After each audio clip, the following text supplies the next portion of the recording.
चल हो गया? हाँ हो गया ना?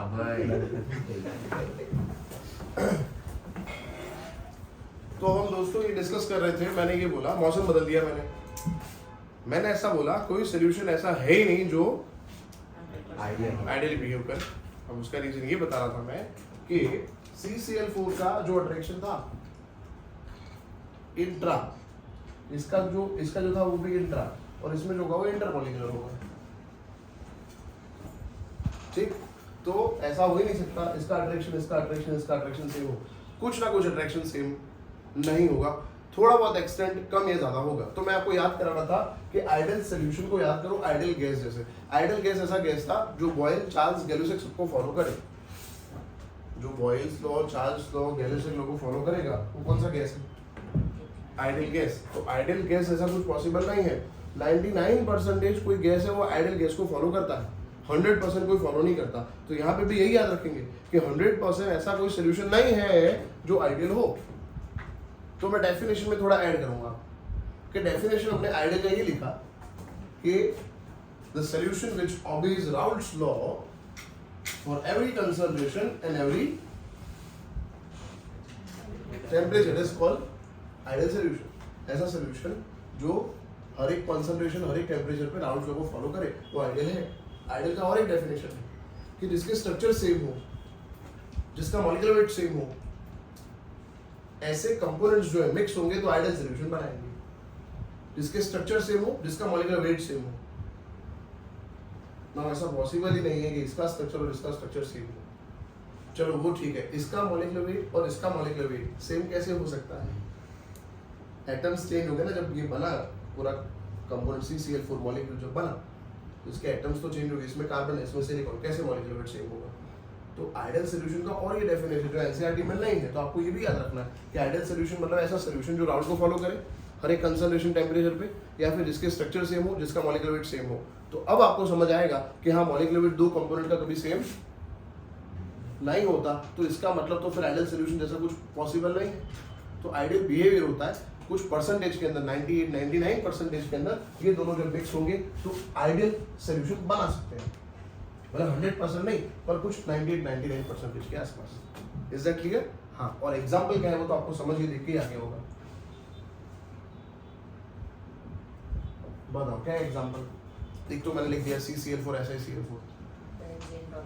अब आपको खुद को एग्जांपल बनाना है ना, तो ऐसे एग्जांपल सोचो जो नॉन पोलर हो।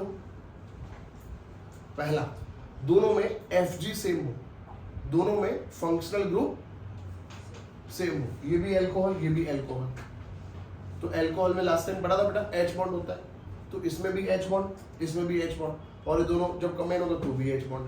तो ये वाला एग्जांपल ले सकते हैं, या फिर ऐसा एग्जांपल लो जिसमें ये और ये दोनों नॉन पोलर हो। तो जैसे इन्होंने बताया कि बेंजीन एंड टॉल्यूल ले सकते हैं, हाँ, n hexane and n heptane ले सकते हैं, क्योंकि ये भी अल्केन, ये भी अल्केन। अल्केन में कौन सा अट्रैक्शन होता है? लंदन फोर्स होता है। अल्केन मतलब कार्बन कार्बन का सिंगल बॉन्ड, सिंगल बॉन्ड मतलब चार्ज लिख नहीं सकते, चार्ज नहीं लिख सकते मतलब नॉन पोलर। तो नॉन पोलर लंदन फोर्स दोनों मिक्स होंगे तो भी लंदन फोर्स। समझ आ रहा है नहीं आ रहा? क्लोरोबेंजीन ब्रोमोबेंजीन,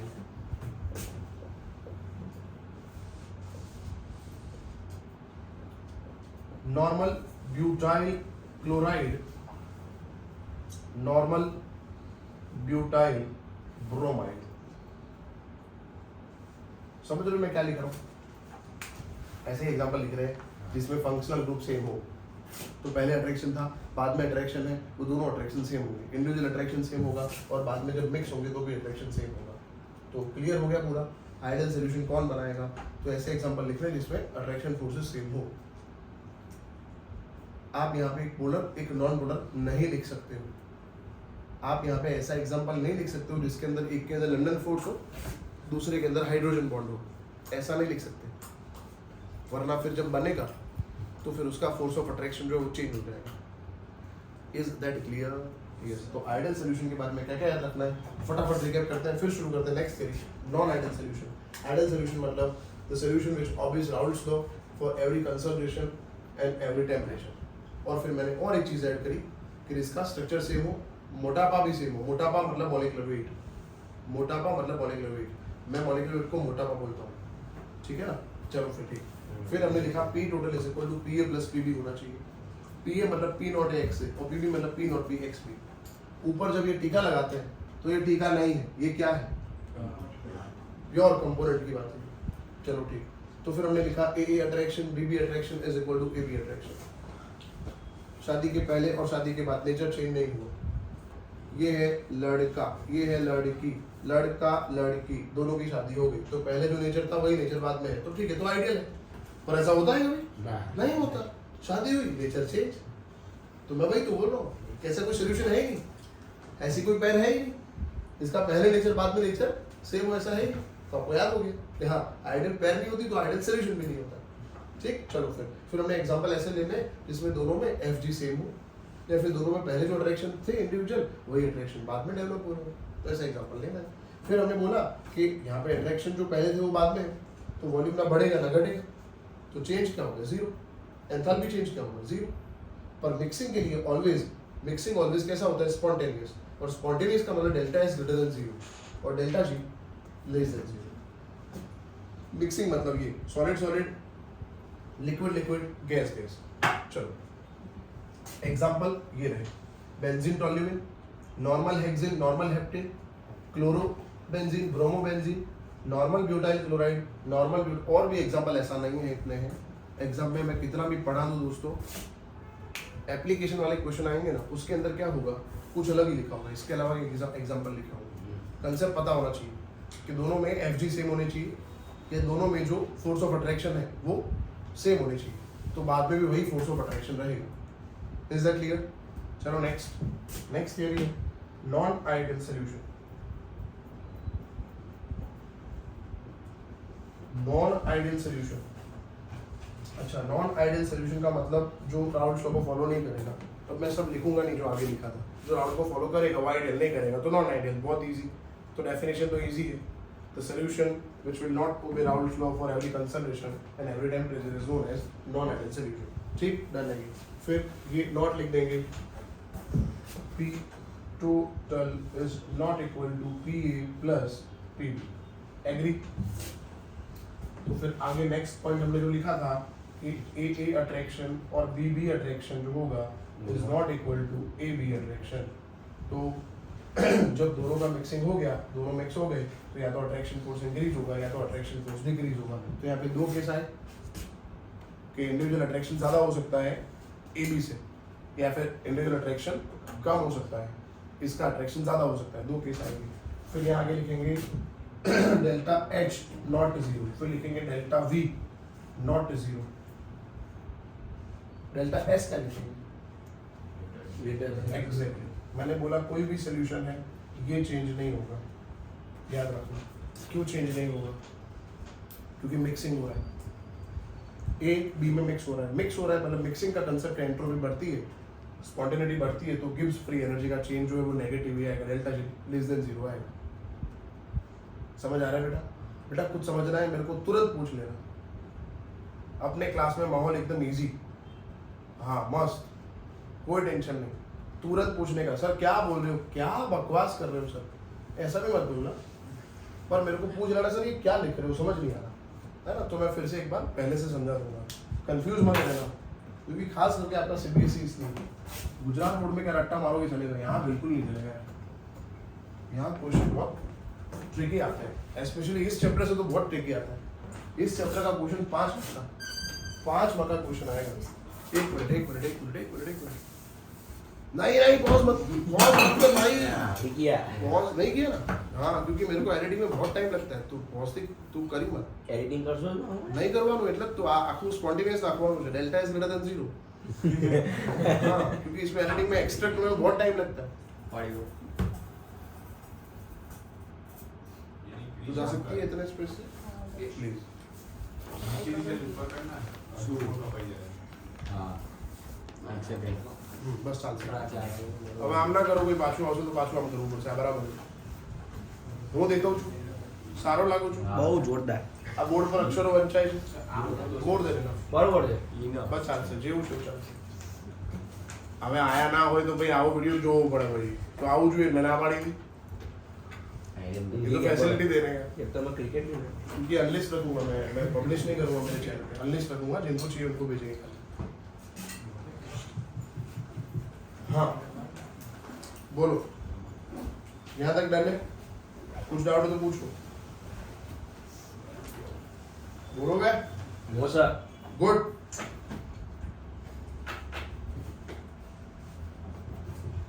बोलो अब आगे बढ़े तो ये नॉन आइडियल सोल्यूशन की कंडीशन हो गई दोस्तों मैं ग्राफ प्लॉट नहीं कर रहा वो ग्राफ है ना क्यूट सा ग्राफ ऐसा बनाया था हमने मैंने ही बनाया था ये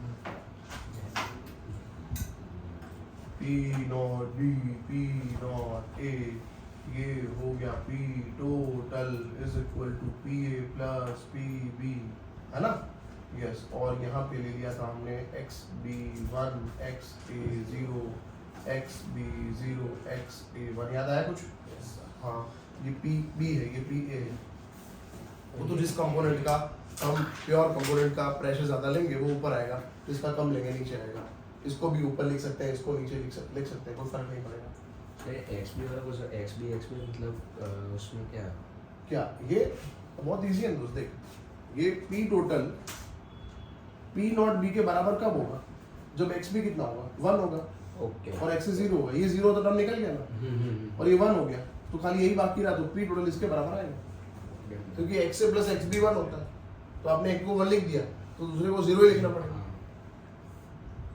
समझ आ रहा है दोस्तों ठीक है चलो तो नॉन आइडियल सॉल्यूशन के बारे में हमने लिखा अब इसका ग्राफ कैसा आएगा ये भी शायद सर ने पढ़ा है तो आपको पता ही है कि एक ग्राफ पॉजिटिव डेविएशन कैसे ऊपर आएगा पॉजिटिव डेविएशन का ग्राफ ऊपर जाएगा नेगेटिव का ग्राफ नीचे जाएगा ये भी पता है आपको मेरा काम क्या है पता है ये कंफ्यूजन क्लियर करना ये वाला तो वो तो मैंने कर दिया था लास्ट लेक्चर में कि पहले कौन सा अट्रैक्शन है और बाद में कौन सा अट्रैक्शन है मुझे ऐसा लग रहा है मैंने कर दिया था clear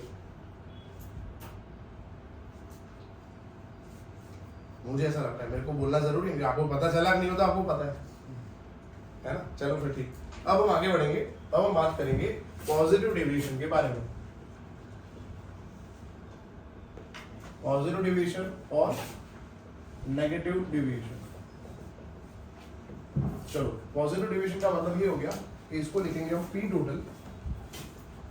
total is greater then PA plus PB या फिर ऐसा लिखे PA is greater then P not A XA and PB is greater then P not B XB बोलो क्लियर हो हाँ तो A attraction and BB attraction is greater than AB attraction.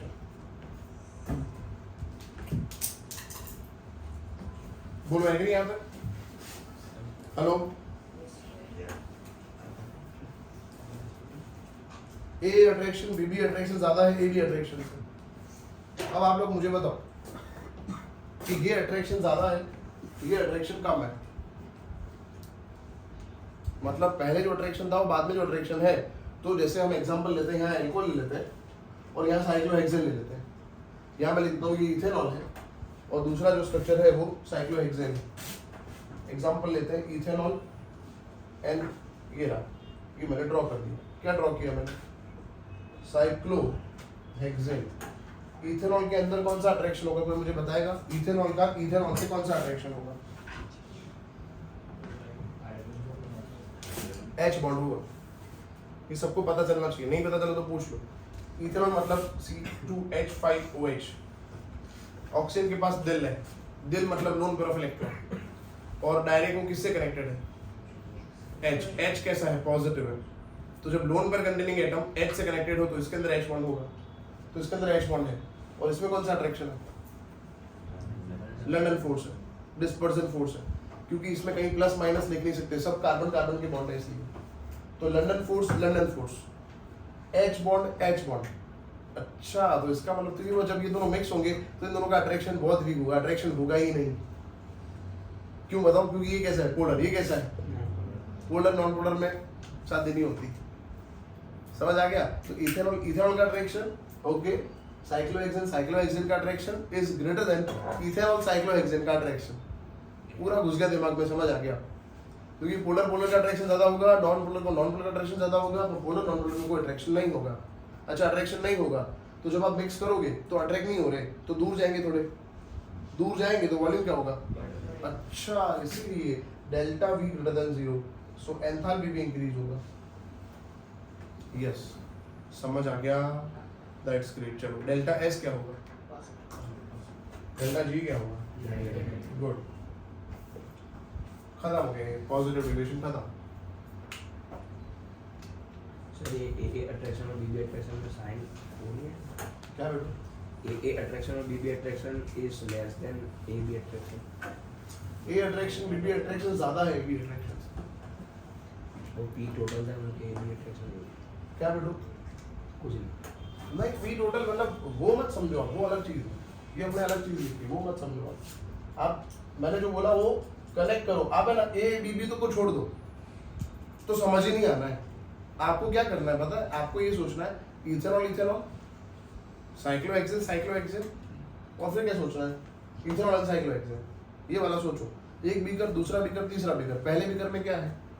Ethanol, ethanol का attraction. दूसरे beaker में cyclohexane को cyclohexane का attraction, और तीसरे बीकर में इथेनॉल साइक्लोहेक्सेन का अट्रैक्शन।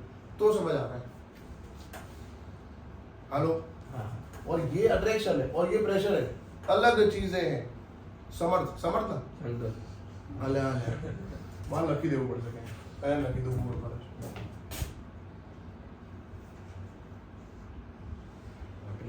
दिल बना, मैं दिल में होना चाहिए, वरना भूल जाऊंगा। दिमाग में तो रहता है, तो दिल में होना चाहिए। संकल्प, संकल्प ना, अब तो लिखा ही, अब कैसे जल्दी करूंगा? बोलो, रेडी? देखो, फिजिकल केमिस्ट्री को एग्जाम्पल से थ्योरी बनाओ। थ्योरी से एग्जाम्पल याद करोगे गड़बड़, एग्जाम्पल समझो और फिर थ्योरी अपने आप बन जाएगा। समझोगे तो, वरना तो गड़बड़ होनी है, कॉम्प्लिकेटेड तो है। चलो दूसरा example, ethanol and water. Ethanol and ethanol, ethanol कौन सा attraction? H bond. Water, water में कौन सा attraction? H bond. Ethanol water में कौन सा अट्रैक्शन? H bond. ओ, तो ये थोड़ा कॉम्प्लिकेटेड है, तो लास्ट टाइम मैंने समझाया था। इथेनॉल को, इथेनॉल का अट्रैक्शन ज्यादा होता है, पानी को पानी का अट्रैक्शन ज्यादा होता है, और इथेनॉल को पानी का अट्रैक्शन कम होता है। रीजन, इथेनॉल, इथेनॉल में ROH, ROH का बॉन्ड है, तो दोनों का structure same. HOH, HOH structure same. ROH, HOH change, R आ गया। R क्या है? अल्काइल। अल्काइल में क्या होता है? कार्बन। कार्बन मतलब बल्कीनेस, बल्कीनेस की वजह से सॉल्युबिलिटी कम हो जाती है। It is very easy to imagine. आप सोचो, पानी के अंदर आपने 1 स्पून शुगर डाला, डिजोल्व हो गया। बहुत ज्यादा शुगर डाला, बहुत ज्यादा शुगर डाला, मतलब मॉलिक्यूलर वेट बढ़ गया, तो मॉलिक्यूलर वेट बढ़ेगा तो सॉल्युबिलिटी कम हो गई ना? हाँ, मेरे साथ साथ चलो, मेरे साथ साथ सोचो, वरना समझ तो नहीं आना भाई। वरना तो फिर वही होना है कि मैं बोलता रहूंगा, आप ऐसे 2 घंटे के लिए, और कभी कोई है करते करते अंदर तो सो ही गया होगा, खाली दिख रहा होगा मेरे को, देख रहा है, मैं अंदर सो रहा होगा। ऐसे मत करो, मेरे साथ चलो, मैं जो बोल रहा हूँ इमेजिन करते रहो। सुनो, इथेनॉल, इथेनॉल पानी, पानी, इथेनॉल पानी जब होगा ना, तो इथेनॉल के अंदर क्या है कि C2H5 ग्रुप है। अब C2H5 मतलब कार्बन है, कार्बन में मतलब मॉलिक्यूलर वेट बढ़ा, मॉलिक्यूलर वेट बढ़ा तो सॉल्युबिलिटी घट जाएगी। बहुत easy, solubility, let me tell you, solubility is proportional to branch and inversely proportional to मोटापा। मोटापा मतलब मॉलिक्यूलर वेट, ये मेरी लैंग्वेज है, ठीक है? मैं मॉलिक्यूलर वेट को मोटापा बोलता हूँ। तो जितना मॉलिक्यूलर वेट ज्यादा, उतना सॉल्युबिलिटी, और जितना ब्रांच बढ़ेगा। तो आपको कहीं पूछा प्रोपेन 1 ऑल, प्रोपेन 2 ऑल, किसका सॉल्युबिलिटी ज्यादा है? तो प्रोपेन 2 ऑल का ज्यादा है, क्योंकि 2 ऑल में ब्रांच है, ब्रांच बढ़ेगा सॉल्युबिलिटी बढ़ेगा। पर पूछा इथेनॉल, प्रोपेन ऑल, तो इथेनॉल का सॉल्युबिलिटी ज्यादा है, क्योंकि उसमें कार्बन कम है, तो मॉलिक्यूलर वेट कम होगा। प्रोपेनॉल में मॉलिक्यूलर वेट बढ़ेगा, तो सॉल्युबिलिटी कम हो जाएगा। समझ आया कि नहीं? तो अल्कोहल, अल्कोहल अट्रैक्शन ज्यादा है, HOH, HOH अट्रैक्शन ज्यादा है, पर ROH, HOH का अट्रैक्शन कम है। तो दूसरा एग्जाम्पल। और हर एक एग्जाम्पल में इतना टाइम नहीं दे सकते हैं भाई, थोड़ा जल्दी इमेजिन करो, जल्दी सोचो और फिर मुझे बताओ कुछ दिक्कत है तो। Third example, ethanol acetone. Board में जगह क्यों नहीं, वहां से यहाँ तक बोर्ड होना चाहिए, जगह मेरे को कम पड़ती है। दोस्तों चलो इसमें कौन सा अट्रैक्शन कोई बताएगा? हाँ एच बॉन्ड। इसमें कौन सा अट्रैक्शन है?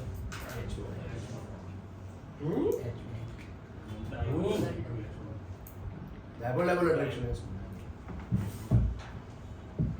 इसमें एच बॉन्ड नहीं है ना, क्योंकि ओ डायरेक्ट एच से कनेक्टेड नहीं है। ओ किससे कनेक्टेड है? सी से। शी से नहीं, सी से। हाँ तो ओ एच से होगा तो एच बॉन्ड होगा, ओ एच से तो है नहीं, ओ तो सी से। तो सी और O, C double bond O, C plus O minus, C plus O minus, dipole dipole attraction. अच्छा ओके, तो H H attraction okay, dipole dipole okay, पर दोनों मिक्स होंगे तो एच और तो फिर नहीं होगा, अट्रैक्शन कम होगा। हाँ समझ आ गया? हाँ ही बोलना, ना बोलना ही मत बेटा, नहीं दिक्कत हो बोलना, ठीक है। नेक्स्ट एग्जांपल, मीथेनॉल एंड पानी। वही अभी लिया था, इथेनॉल और पानी लिया था आपने, अभी बोला था मैंने ऑलरेडी। इथेनॉल पानी, मिथेनॉल पानी, प्रोपेनॉल पानी, कुछ भी ले लो, कोई अल्कोहल पानी के साथ, ठीक है, तो वो पॉजिटिव डिविजन का एग्जांपल हो गया। साइक्लोहेक्सेन और इथेनॉल पॉजिटिव डिविजन का एग्जांपल हो गया।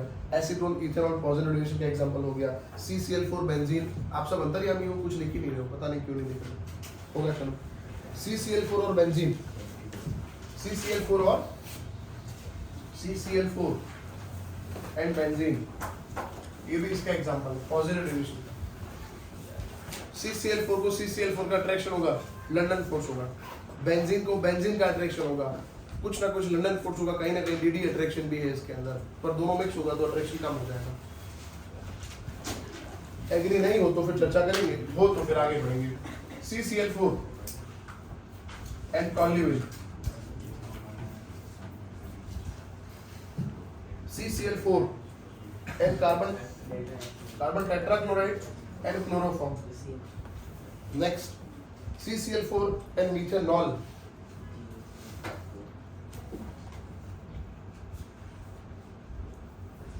काफी, इतना और भी बहुत सारे एग्जाम्पल है, 10-15, पर रहने दो, आप खाली कंसेप्ट पढ़ो। CCl4 London force, toluene London force, या फिर DD अट्रैक्शन भी हो सकता है क्योंकि यहाँ पे पाई बॉन्ड है। वही London force, DD attraction, London force, H bond. समझ आ गया होगा? Yes sir. देखो मैं आपको कंसेप्ट बताता हूँ। नॉन पोलर है तो फिर आइडियल सॉल्यूशन समझो। पोलर है तो जनरली आइडियल सॉल्यूशन, बट एक पोलर एक नॉन पोलर है ना, तो फिर इन दोनों के एग्जांपल आएंगे। और पोलर नॉन पोलर है तो फिर आपको अंदर अट्रैक्शन फोर्स देखना पड़ेगा, ये कौन सा अट्रैक्शन फोर्स है। समझ आ रहा है शायद? चलो आगे बढ़ते हैं। अब वो लिखेंगे, वो बहुत इजी हो जाएगा क्योंकि अब इसमें जो लिखा है उसे उल्टा लिखना है, तो बहुत इजी। ठीक, चलो P total less than PA plus PB। PA P not X से ज्यादा है, PB से P नॉट B X भी ज्यादा है, AA अट्रैक्शन BB अट्रैक्शन से AB अट्रैक्शन ज्यादा है। अच्छा ओके, तो अब AB अट्रैक्शन ज्यादा है, सोचो तो पहले बीकर में A था, दूसरे बीकर में B था, तीसरे बीकर में दोनों को मिक्स किया तो अट्रैक्शन बहुत ज्यादा है, अट्रैक्शन बहुत ज्यादा, पास आएंगे तो धीरे धीरे पास आएंगे तो वॉल्यूम डिक्रीज। तो डेल्टा भी क्या लिखो, less than 0, delta H less than 0, delta S delta G great. और ग्राफ नीचे वाला, नीचे जो जा रहा है, नीचे ऐसे जाएगा, ये नेगेटिव डेविएशन है, जैसे ये और ये था ना, तो नेगेटिव का ऐसे होगा, नीचे से नीचे जाएगा, पॉजिटिव का ऊपर से जाएगा। बहुत इजी, बोलो समझ आ गया होगा? Hello hello hello hello hello, हाँ बोल रहा है, हेलो नहीं बोल रहा है। मैं चेक कर रहा हूँ लोग सो रहे हैं कि ठीक है, अभी मेरे साथ बने हुए हैं, मैं चेक कर रहा हूँ। चलो ठीक, एग्जाम्पल सुनो, लिखना है तो लिख सकते हो। क्लोरोफॉर्म एंड एसीटोन, ये जगह मेरे पास है जगह। क्लोरोफॉर्म और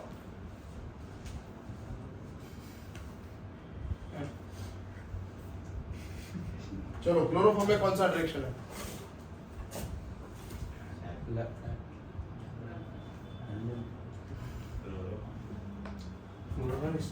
CH3 क्लोरोफॉर्म होता है। DD अट्रैक्शन है इसके अंदर, क्योंकि ये सिमेट्रिकल स्ट्रक्चर नहीं है।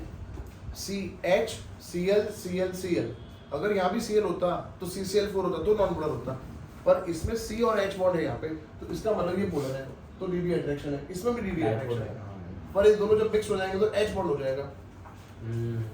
क्यों सर? क्योंकि इसका H इसके O के साथ ओके, अच्छा डन। H बॉन्ड स्ट्रॉन्ग होता है, ठीक। हमने लास्ट टाइम पढ़ा था केमिकल बॉन्ड दो तरह, मतलब दो लिखे थे, स्ट्रॉन्ग वीक में दो लिखे थे, H बॉन्ड और van der Waals force of attraction. तो उन दोनों में भी H बॉन्ड का एक्सटेंट ज्यादा होता है। H बॉन्ड स्ट्रॉन्ग है लंदन फोर्स के अंदर, और H बॉन्ड दोनों में देखे तो H बॉन्ड का स्ट्रेंथ ज्यादा होता है than that of London force.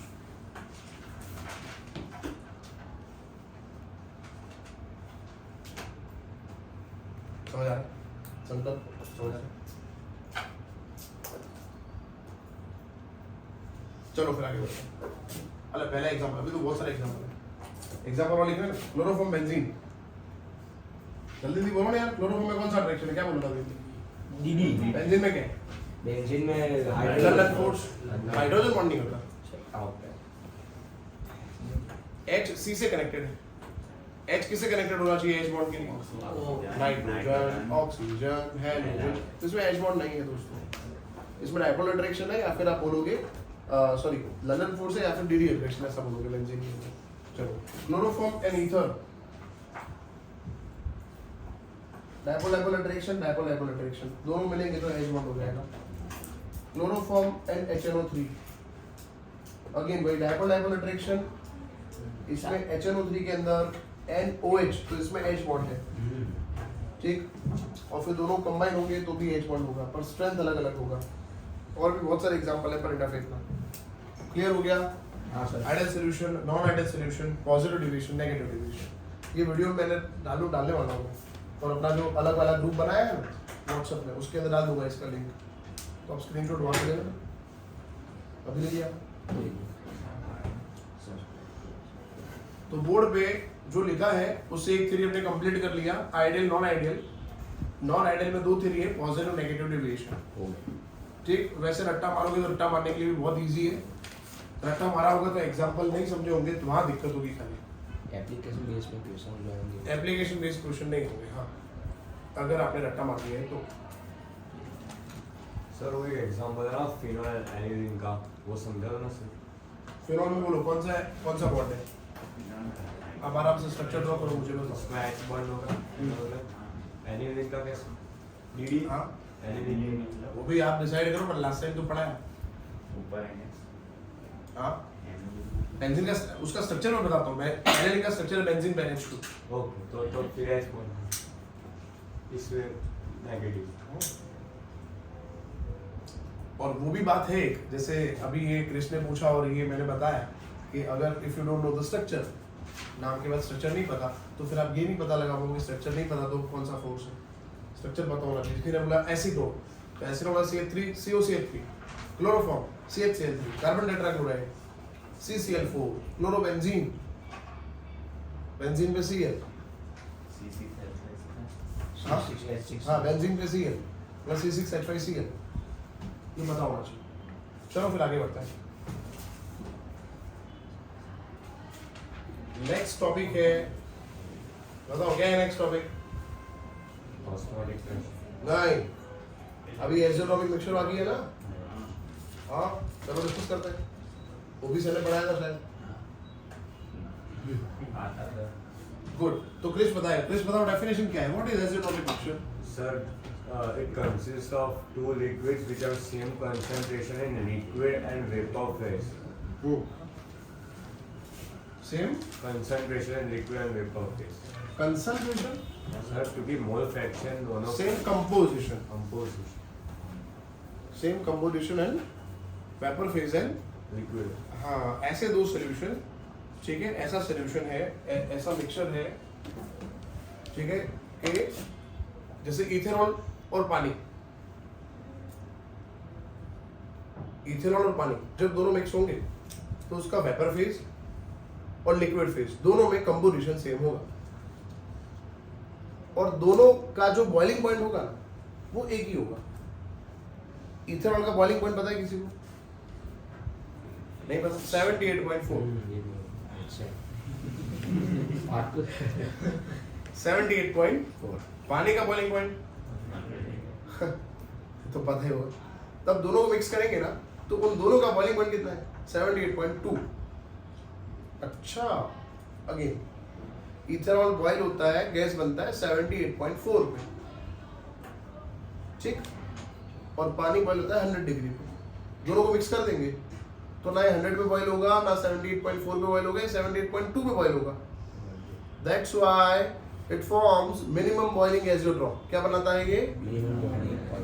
जो रावल्ट में पॉजिटिव डिविजन शो करते हैं वो बनाते हैं minimum boiling azeotrope. Minimum boiling azeotrope का मतलब पहले और बाद में, तो पहले उन दोनों का जो बॉइलिंग पॉइंट होगा उससे उन दोनों का मिक्सचर का बॉइलिंग पॉइंट कम होगा। Yes, this is minimum boiling azeotrope. तो डेफिनेशन में दो चीजें बोलनी है, एजियोट्रॉपिक मिक्सचर के अंदर दो डेफिनेशन बोलनी है कि ऐसा सॉल्यूशन जिसका वेपर और लिक्विड दोनों फेज में कंपोजिशन सेम हो, और दूसरा दोनों के मिक्सचर का बॉइलिंग टेम्परेचर एक ही होगा, सेम होगा। Is that clear? Yes. पढ़ा तो है ही, मैंने बता भी दिया आपको, ठीक है। और ये एग्जांपल हो गया मिनिमम बॉइलिंग एजियोट्रॉप का कि राउंड के अंदर जो पॉजिटिव डिविजन शो करेंगे दे फॉर्म्स मिनिमम बॉइलिंग एजियोट्रॉप, और उन दोनों के मिक्सचर का बॉइलिंग पॉइंट उनके इंडिविजुअल बॉइलिंग पॉइंट से कम होगा। समझ आ गया? हाँ, तो इथेनॉल हम कैसे बनाते हैं? Fermentation of grapes. हाँ सही है, सही है, परफेक्ट। सुक्रोज से बनाते हैं, सुक्रोज का फर्मेंटेशन करेंगे तो बनता है GF, गर्लफ्रेंड, ग्लूकोज और फ्रुक्टोज। ग्लूकोज फ्रुक्टोज का जाइमेस से करेंगे फर्मेंटेशन तो बनता है इथेनॉल। अच्छा, ये जो इथेनॉल है इसका कंपोजिशन है 95.57%, 95. और बाकी जो रहा वो पानी है। तो ये जो परसेंटेज है ना, मैंने जो बताया 95.57 इथेनॉल प्लस रिमेनिंग वाटर, इन दोनों का जो मिक्सचर है it forms minimum boiling azeotrope. Is that clear? That's great. चलो दूसरा, मैक्सिमम बॉइलिंग एजियोट्रॉप। अब देखो आप कर लोगे। मिनिमम में क्या बोला हमने? जो पॉजिटिव थे, पॉजिटिव डिविजन था वो मिनिमम फॉर्म करता है, तो मैक्स जो नेगेटिव डिविजन शो करेगा वो क्या फॉर्म करेगा? यस, बहुत इजी। उसका एग्जांपल क्या है? 68% HNO3 और जो रिमेनिंग रहा वो पानी। HNO3 का बॉइलिंग पॉइंट क्या है? 83 डिग्री सेल्सियस। पानी का बॉइलिंग पॉइंट क्या है? 100 दोनों के मिक्सचर का बॉइलिंग पॉइंट है 120.5 डिग्री सेल्सियस। 120 पॉइंट। अच्छा, तो देखा आपने 83 था, 100 था, तो दोनों मिक्स हुआ तो दोनों के बॉइलिंग पॉइंट से ज्यादा हो गया। That's why it is called maximum boiling azeotrope. तो वो नेगेटिव डिविजन शो करेगा। उसमें HNO3 कितना परसेंटेज है दोस्तों? 68. पानी कितना है? पानी 32 बराबर। HNO3 कैसे बनता है तो याद कर लो, ऑसवाल मेथड से। कैसे बनता है? ऑसवाल मेथड से।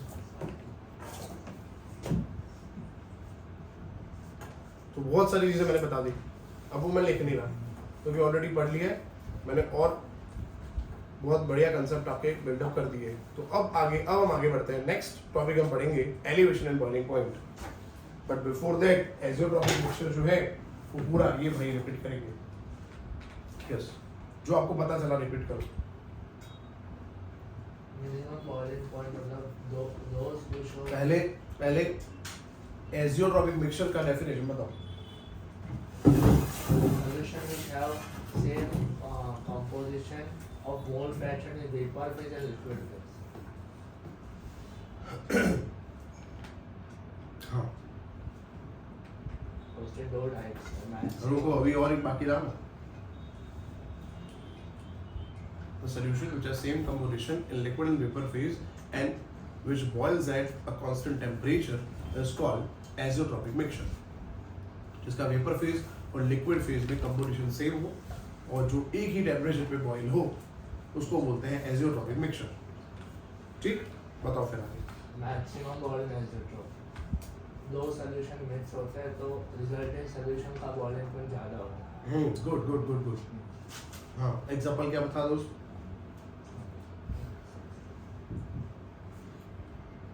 HNO3 प्लस वाटर, HNO3 68, पानी 32, बाकी जो रहा। HNO3 का बीपी कितना है? 83। पानी का बीपी कितना है? 100। दोनों के मिक्सचर का बीपी कितना है? 120.5 डिग्री सेल्सियस। और मिनिमम क्या था?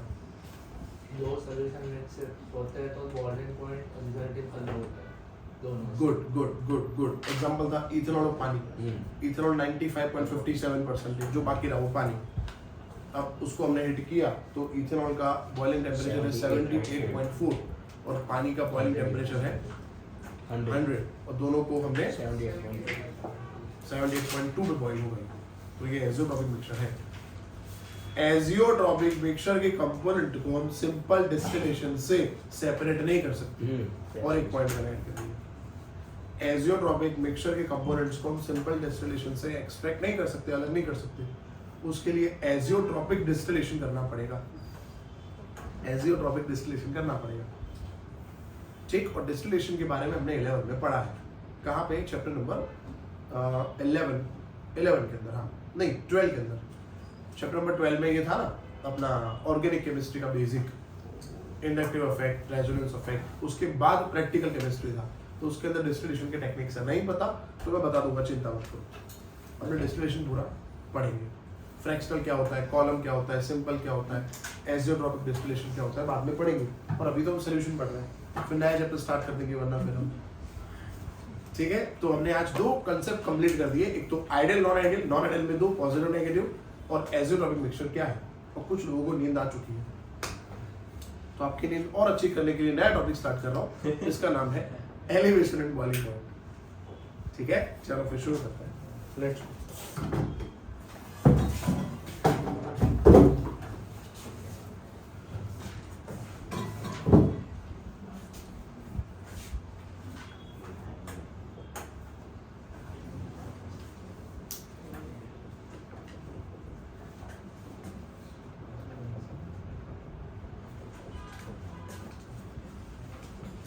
Elevation in boiling point of पानी। मैंने जब सीपी पढ़ा है, सीपी कॉलिगेटिव प्रॉपर्टी, तब मैंने लिखा था ये कि 4 सीपी है। Relative lowering of vapour pressure of solvent, elevation in A boiling point of solvent, depression in freezing point of solvent and osmotic pressure of solution. तो सब में सॉल्वेंट है, खाली ऑस्मोटिक प्रेशर में सॉल्यूशन है। ये मैंने आपको समझाया भी था उस समय पे। तो अब आगे बढ़ते हैं इसके अंदर। तो सबसे पहले दोस्तों थ्योरी स्टार्ट करेंगे कि बॉइलिंग पॉइंट होता क्या है। What is boiling point? Boiling point या फिर इसको बोल सकते हैं बॉइलिंग टेम्परेचर। बॉइलिंग टेम्परेचर भी है, बॉइलिंग पॉइंट भी हो सकता है। बोलो। ऐसा पॉइंट जहाँ पे मतलब उसका मैक्सिमम पॉइंट जहाँ पे वो मतलब वेपर बनना। गलत। The temperature at which the pressure of liquids becomes 1 atm. जब पानी का वेपर प्रेशर, प्रेशर नहीं, वेपर प्रेशर 1 atm होगा, दैट इज 1.013 बार। 1 atm मतलब 1.013 बार, इतना होगा। तो उसको हम बोलेंगे कि वो टेम्परेचर जो है वो पानी का बॉइलिंग टेम्परेचर है। मैंने आपको ये भी समझाया था मेरे लेक्चर्स के अंदर, जब मैंने रिवीजन करवाया कि सीपी पढ़ाया, तब हर एक लिक्विड हर एक टेम्परेचर पे इवापोरेट होता है, हर एक लिक्विड हर एक टेम्परेचर पे वॉलेटाइल होता है, हर एक लिक्विड हर एक टेम्परेचर पे बॉयल नहीं होता है। इवापोरेशन जो है, वॉलेटिलिटी जो है, वो ओनली सरफेस मॉलिक्यूल की प्रॉपर्टी है, और बॉइलिंग पॉइंट जो है या बॉइलिंग टेम्परेचर जो है वो बल्क प्रॉपर्टी है। ये बहुत सीधी है, तो आपके लोड स्टैंडर्ड्स में आपने पढ़ा ही होगा। मैं फिर से एक बार रिपीट करता हूँ, आप थोड़ा बने रहो यहाँ पे। कुछ लोग यहाँ पे बने नहीं है, मतलब यहाँ ध्यान नहीं है उनका, उनको लेक्चर बोरिंग लग रहा है।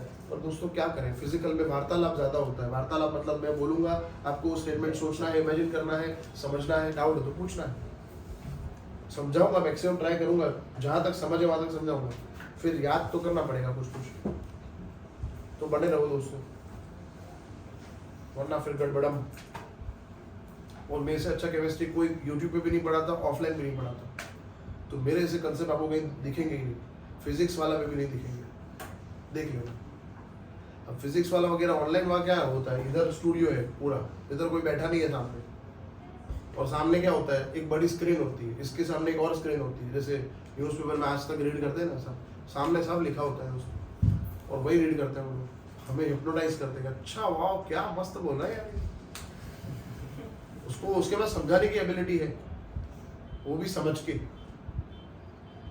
वो लाइव जाएगा तो फिर हो जाएगा। छोड़ो, मेरे को ज़्यादा बातें नहीं करनी किसी के बारे में, मेरे को मेरी लाइन लंबी करनी, किसी के लाइन में नहीं, छोड़ो। कहने का मतलब है थोड़ा बने रहो, बाकी बोरिंग तो कहीं ना कहीं, हर एक टॉपिक कहीं ना कहीं थोड़ा तो बोरिंग हो गई, और ध्यान लोगे तो बोरिंग ही है सब। सुनो, मैंने ऐसा बोला, हर एक जो लिक्विड है वो हर एक टेम्परेचर पे इवापोरेट होता है। पानी को आप इधर रखोगे 5 दिन के लिए, तो एसी बंद रखना, एसी चालू होगा तो नहीं जाएगा, एसी चालू तो 25 डिग्री है तो फिर कैसे जाएगा। तो रूटीन टेम्परेचर पे कहीं पे आप रखोगे एटमॉस्फेयर में, छत पे रख दो पानी बराबर, भले विंटर हो, तो आप देखना थोड़े दिनों बाद उसकी सरफेस थोड़ी कम हो गई होगी पानी की। क्यों? क्योंकि हर एक लिक्विड हर एक टेम्परेचर पे क्या होता है, एयर वाला उड़ जाता है। આપણે ગુજરાતી બોલે કે બાષ્પીભવન થઈ ગયું, ભળેલું બાષ્પીભવન થઈ ગયું, તો દેટ ઇઝ કોલ્ડ બાષ્પીભવન। વાવ, इवापोरेशन। हर एक लिक्विड हर एक टेम्परेचर पे क्या होता है, इवापोरेट होता है। हर एक लिक्विड में एक प्रॉपर्टी होती है वॉलेटिलिटी, उड़ जाना उड़ जाना उड़ जाना उड़ जाना, गैसेस फेज में चले जाना, ठीक।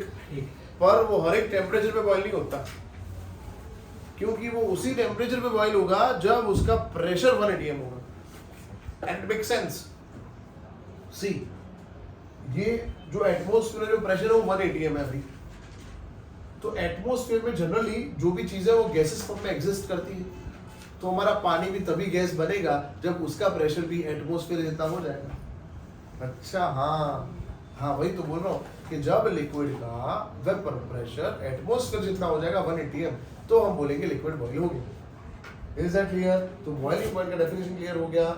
ऐसा पॉइंट, ऐसा टेम्परेचर जब लिक्विड का वेपर प्रेशर 1 atm होगा, या फिर मैंने बोला 1.013 बार इतना होगा, तब उसका बॉइलिंग टेम्परेचर है। एग्री हो आप लोग? चलो फिर ठीक है। अब दोस्तों हमने लिया एक बीकर में लिया सॉल्वेंट मतलब लिया हमने पानी, उसको हमने हिट किया, तो उसका 1 atm तब आएगा जब 100 डिग्री सेल्सियस अचीव हो जाएगा। एग्री हो आप? एग्री हो आप? पानी 100 डिग्री पर बॉयल होता है, ठीक है, इसमें किसी को कोई ऑब्जेक्शन नहीं है। हमने अब सॉल्वेंट के अंदर सल्यूट ऐड किया, तो अब बन गया सॉल्यूशन। तो सॉल्यूशन बनेगा तो इसका बॉइलिंग पॉइंट क्या होगा, इंक्रीज होगा। क्यों इंक्रीज हुआ? क्योंकि इसका वेपर प्रेशर क्या हुआ होगा, डिक्रीज। तो दोनों मिक्स होने के बाद वेपर प्रेशर क्यों डिक्रीज हुआ? क्योंकि सॉल्वेंट जो था उसको सॉल्यूट का अट्रैक्शन होगा, अट्रैक्शन होगा, अट्रैक्शन होगा, अट्रैक्शन होगा, अट्रैक्शन होगा, तो अट्रैक्शन फोर्स को ब्रेक करने के लिए ज्यादा एनर्जी लगेगी, तो ज्यादा एनर्जी लगेगी तो कम वेपर्स बनेंगे, इसीलिए प्रेशर कम जनरेट हुआ वेपर्स का, वेपर कम बने इसलिए। वेपर प्रेशर कम हुआ, हमें वेपर प्रेशर कितना लाना है बेटा? इसके लिए लिक्विड को क्या करना पड़ेगा, बॉयल करना पड़ेगा, तो इसीलिए बॉइलिंग पॉइंट क्या होगा? हाँ समझ आया? अगेन, हाँ अगेन बने रहो, फिर से बने रहो। एक बीकर में पानी को गर्म किया, वो बॉयल हो गया 100 डिग्री पे। ये कहानी समझ आ गई? वही बीकर वही पानी, पर मैंने थोड़ा सॉल्ट या और शुगर डाल दिया, तो अब क्या हुआ, वो पानी है ना, वो सॉल्ट के साथ इलू करने लगा, लव स्टोरी स्टार्ट हो गई। तो अट्रैक्शन क्या हो गया, अट्रैक्शन बढ़ा ना, तो उसको ब्रेक करने के लिए ज्यादा एनर्जी नहीं देनी पड़ेगी। समझ आया? अट्रैक्शन बढ़ा तो वो अपना फेज छोड़ने की प्रोबेबिलिटी घट जाएगी, अपना फेज कम छोड़ेगा तो गैस कम बनाएगा, गैस कम बना तो प्रेशर कम हुआ, तो वेपर प्रेशर कम हुआ। तो मुझे वेपर प्रेशर कितना ले जाना है, 1 atm। तो मुझे वेपर प्रेशर 1 atm लाने के लिए लिक्विड को बॉईल करना पड़ेगा, इसीलिए बनेगा। हाँ यस, ये वाला हाँ आना चाहिए, अच्छा ये होना चाहिए, तब समझ आया। ठीक है ना? तो बने रहोगे तो ऐसा होगा। ऐसे करोगे तो नहीं समझ खाली ऐसे ही बोल रहा हूँ, बाकी ये तो ठीक है, होता है नेचुरल है, पर ज्यादा नहीं होना चाहिए। बार बार मैं जब आपके सामने देखूँ ऐसे नहीं होना चाहिए, हर बार नहीं होना चाहिए। तो अगेन जब सोल्यूशन बनता है तो वेपर प्रेशर क्या होता है, गिरता है। वेपर प्रेशर 1 atm ले जाएंगे तभी तो बॉईल होगा, इसलिए बॉईल करेंगे तो बॉइलिंग पॉइंट बढ़ेगा। तो कहने का मतलब है बॉइलिंग पॉइंट ऑफ सॉल्वेंट, मतलब मैं लिख देता हूँ प्योर कंपोनेंट, वो हो गया बॉइलिंग टेम्परेचर, ऊपर टीका लगा देते हैं। और बॉइलिंग पॉइंट ऑफ सॉल्वेंट, अब प्योर नहीं लिखा तो हमें समझना है सॉल्यूशन की बात हो रही है, तो वो टीबी हो गया। तो पानी का बॉइलिंग टेम्परेचर ज्यादा है कि सॉल्यूशन का ज्यादा है? प्योर मतलब वेपर उसके ज्यादा है। टीबी नहीं, कहने का मतलब दोनों में से बॉइलिंग टेम्परेचर किसका बढ़ रहा है? सर सॉल्यूशन का ये ज्यादा है। तो delta TB is equal to TB minus TB naught, इधर लिख सकते हो इधर कहीं पे भी लिखो, कोई फर्क नहीं पड़ता, ऊपर टीका लगाना है बस। और दोस्तों ये तो फिक्स है, टीबी नॉट तो फिक्स है, पानी का बॉइलिंग पॉइंट तो फिक्स है ना। हाँ। कितना? 373 केल्विन, तो ये तो फिक्स है, तो ये आपको दिया होगा तो आप ये फाइंड कर लोगे। अच्छा ओके यस, तो कितना बॉइलिंग पॉइंट बढ़ा? तो पानी का तो पता है, सॉल्यूशन का दिया होगा तो डिफरेंस फाइंड होगा। अच्छा सॉल्ट ऐड करने पे इतना बढ़ा, जैसे मैं बोलूँ 104 डिग्री हो गया तो ये 100 डिग्री था, अच्छा तो 4 डिग्री बढ़ा। बहुत इजी है। या फिर डिफरेंस दिया होगा कि दोनों के अंदर 4 डिग्री बढ़ा, उसको कितना होगा? 104 होगा। समझ आ रहा नहीं यार? बहुत इजी है। ठीक यस। अब इसको मैं समझाता हूँ ग्राफ से। इसका ग्राफ प्लॉट करोगे तो भी यही एग्री करेगा, ग्राफ में भी यही एग्रीमेंट होगा कि vapour pressure decreases and boiling point increases. Let's go, अब ग्राफ प्लॉट करेंगे। तो ये मैथ्स याद रखना। मजा आ रहा है? Yes sir. एंजॉय। किसी को पानी पीना है और डिहाइड्रेशन करना है, पानी निकालना है तो जा सकते हैं, मतलब वॉशरूम जाना है, पानी पीना।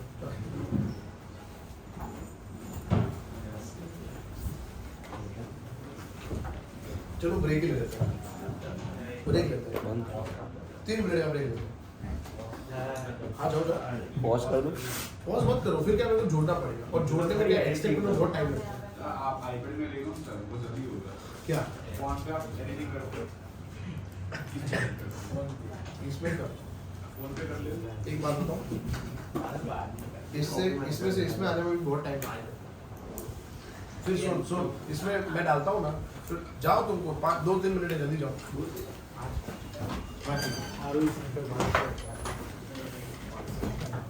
चलेगा, कोई फर्क नहीं पड़ता, स्पॉन्टेनियस रखो कोई फर्क। मैं क्या बोल रहा हूँ, हाँ फिर इसको वीएन में डालता हूँ, फिर जोड़ता हूँ, फिर कुछ लिखा मैंने, मेरा नाम आगे पीछे कुछ, फिर उसको एक्सट्रैक्ट करते हो तो बहुत टाइम लगता है, क्योंकि ये वीडियो शूट हो रहा है ना, वो आप देखो 10 मिनट का वीडियो है ना, 1 GB का होता है। फोन में कर ले। हाँ HD में करने का, हाँ, अच्छा। बहुत कम वो जीबी। अभी HD हो जाएगा, अभी करना अपनी स्टोरी बना दे। नहीं, मैं ना YouTube पे डाल के डिलीट कर देता हूँ।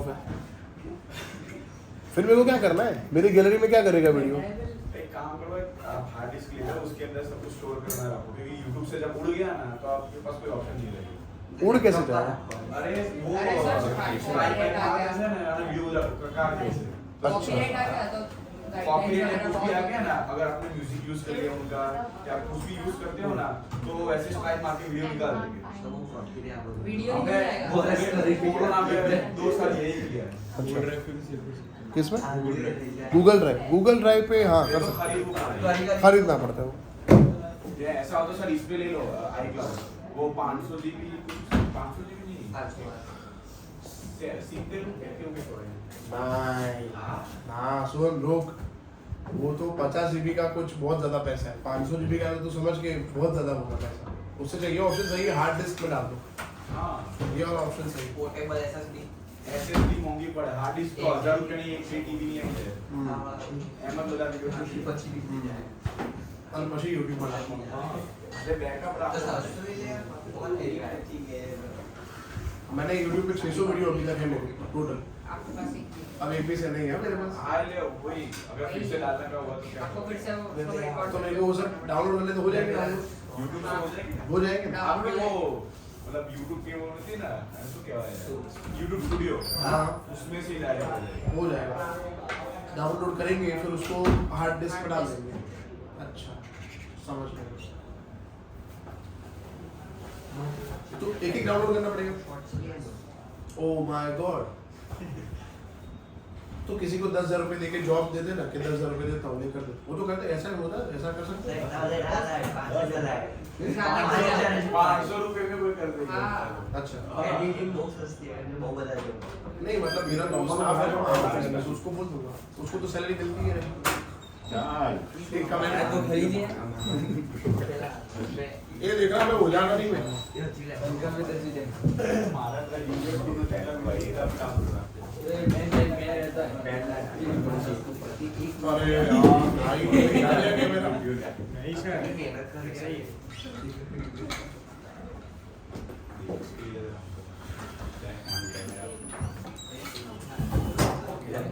भाई ब्रेक एक्सटेंड हो रहा है, 5 मिनट हो गए, 4 मिनट हो गए, 4 एक ही हुआ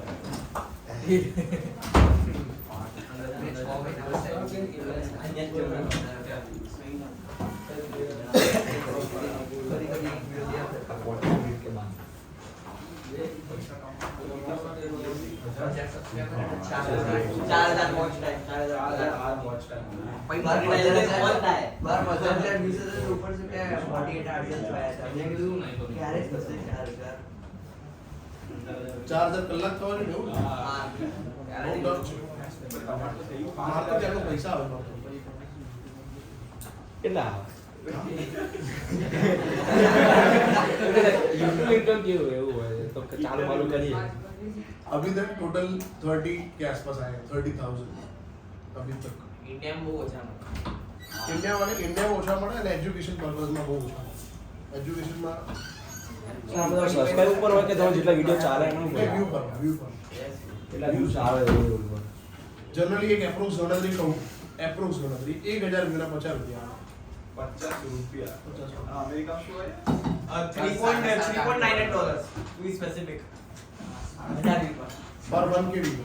હા ને ઇન્ડિયામાં શું કશું 75 સેન્ટ સમથિંગ हाँ हाँ तो हो गया ना 50 50 रुपया बोलना शांति ડોલર ગણવા 3 पॉइंट कितने बोले 3.98 डॉलर 250 अराउंड ओ 5 गुना है और मेरे बताइए अमेरिका में से डायरेक्ट नाखो सर्वर चेंज कर મને એક વિદ્વાન માણસે કીધેલું છે કે પૃથ્વી ગોળ છે અને દરેક જગ્યાએ સરખા માણસો અને સરખી થિયરી એપ્લાય થાય એટલે આપણને ખાલી એવું લાગે છે કે ત્યાં જઈએ ને તો મજા આવે છે ત્યાં જઈએ એવું લાગે કે જ્યાં હતા ને ત્યાં જ મજા આવે અને એની પર વધારે ચર્ચા નથી કરવી પછી આપણે કરીશું 3 પોઈન્ટ નીચે યુએસ ની આખા આખી પોપ્યુલેશન એક વિડિયો 10 વાર જોવો ને ઇન્ડિયામાં એક આખા એક દિવસમાં ઇન્ડિયામાં ખાલી એટલા 6 કલાકમાં આ મને ખબર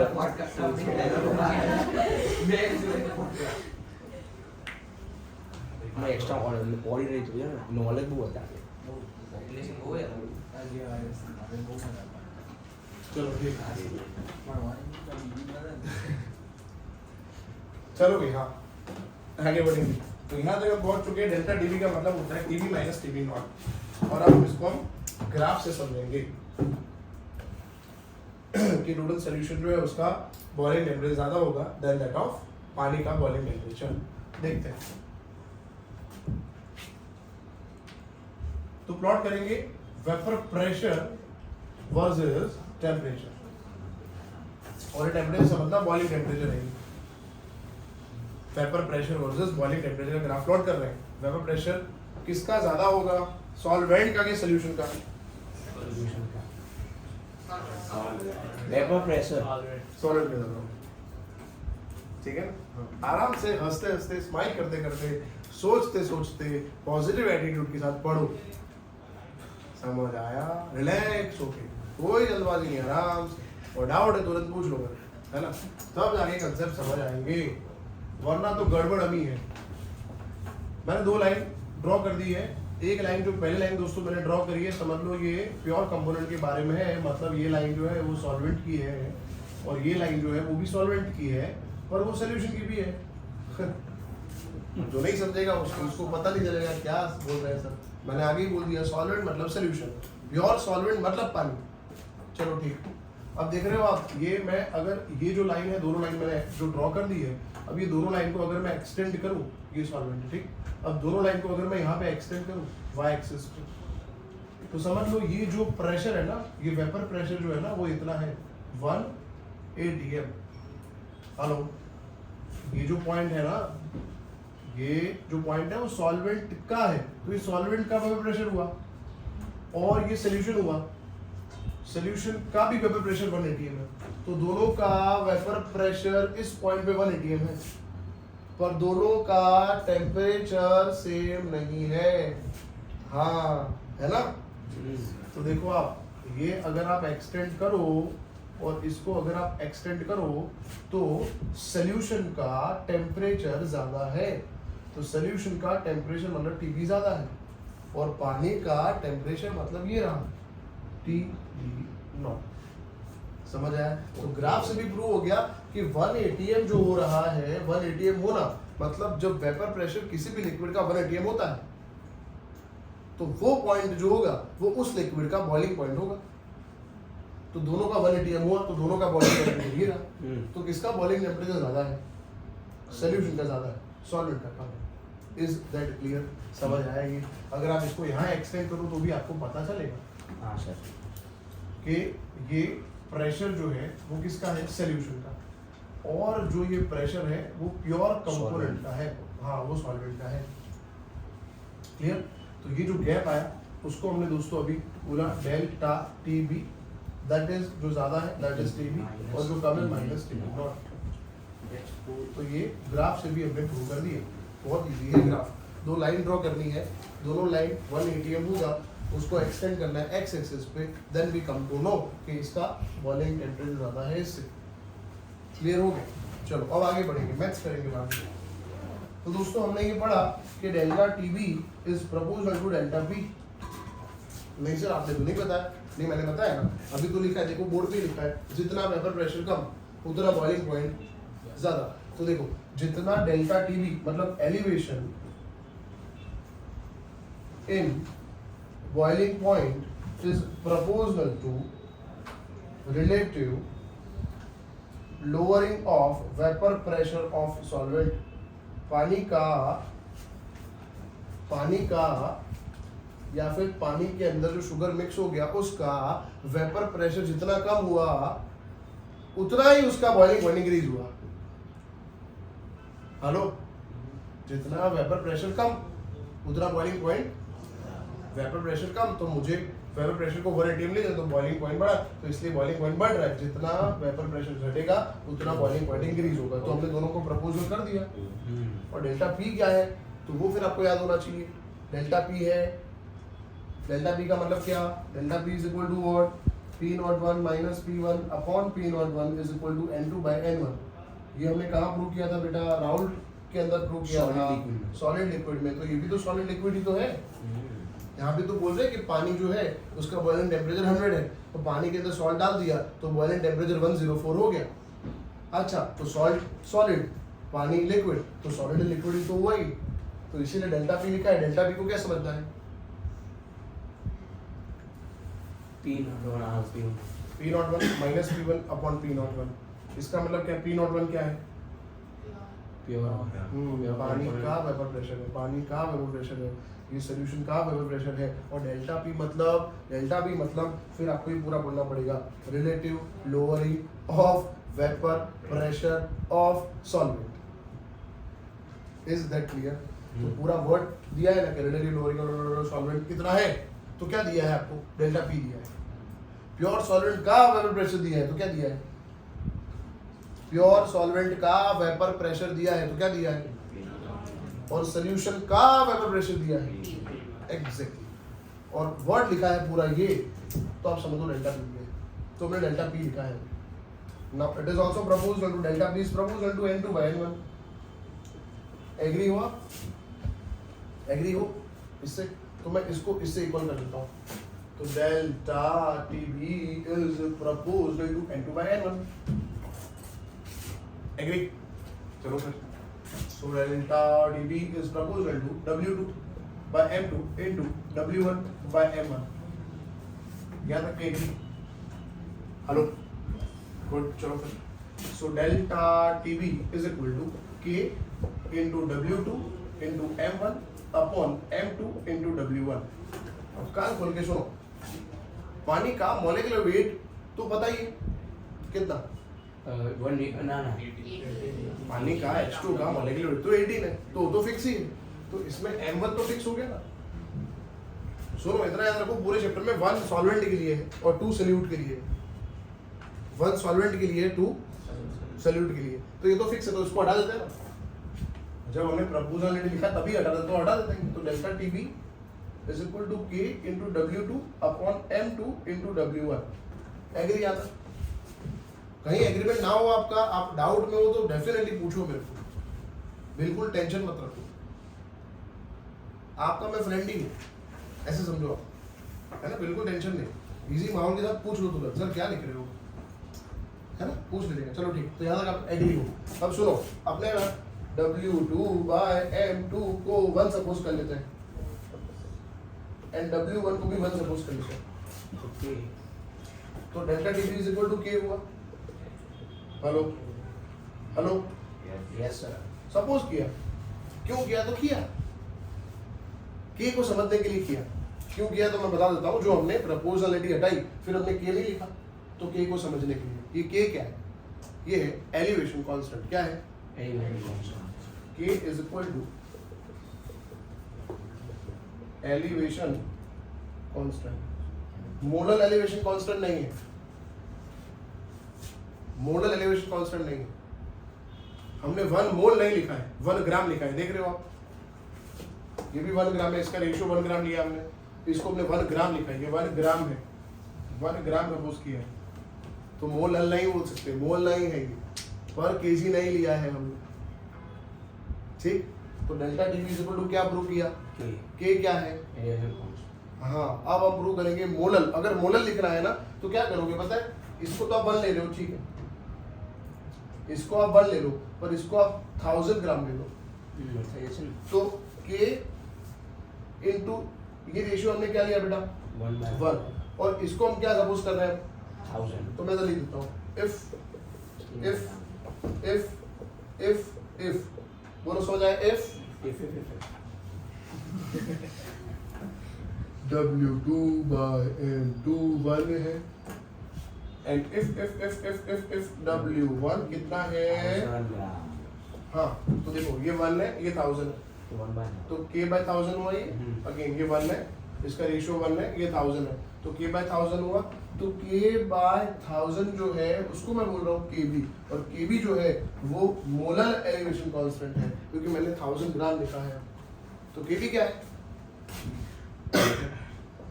मोलर एलिवेशन कांस्टेंट, इबुलोस्कोपिक कांस्टेंट है ये,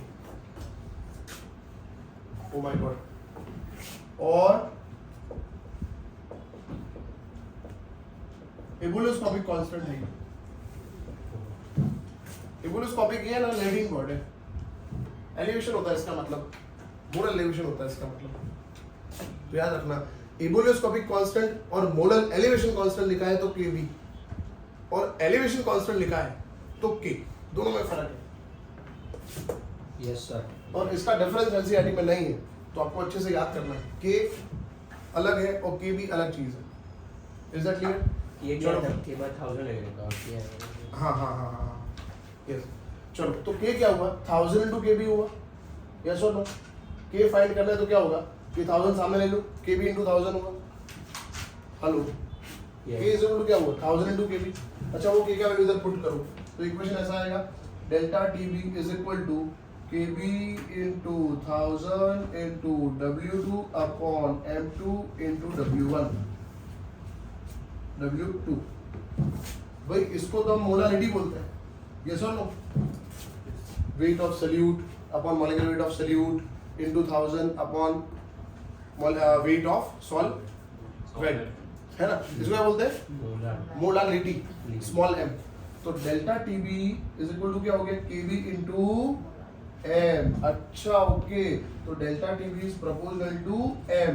ओके, तो ये जो m आया दोस्तों मोलालिटी, इसलिए प्रूव हो गया कि कॉलिगेटिव प्रॉपर्टी।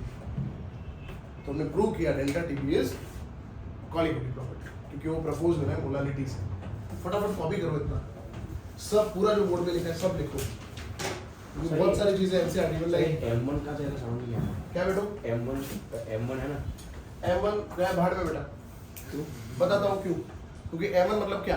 तो मॉलिक्यूलर वेट ऑफ पानी, पानी का मॉलिक्यूलर वेट कितना है? 18। वो तो कांस्टेंट है ना, इसलिए हमने हटा दिया उसको। तो लिख दो M1 is equal to constant, ऐसे लिख दो, वरना घर जाके इसे खुजाओगे, अरे M1 શું છે? तो લખવાંगे M1 શું છે? M1 શું છે? Molecular weight of water. M1 18 છે, 18 ग्राम पर मोल। वो कैसा है? M1 શું છે? तो कांस्टेंट છે, એટલે अलग क्यों है? M1 શું છે? अलग क्यों जो घर जाके ये मत सोचना SUCHE मतलब क्या होता है।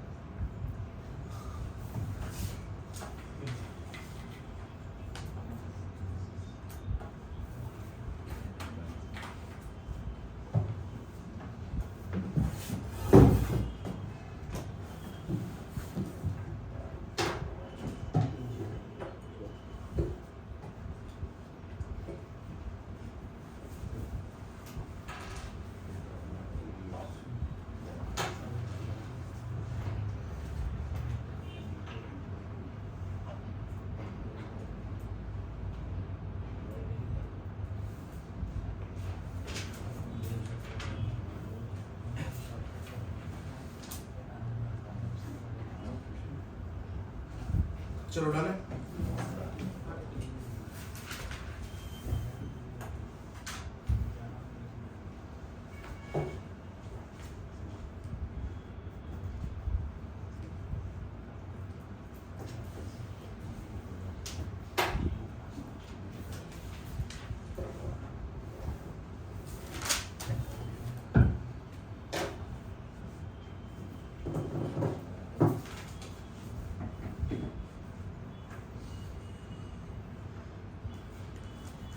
चलो आगे बढ़ते हैं दोस्तों।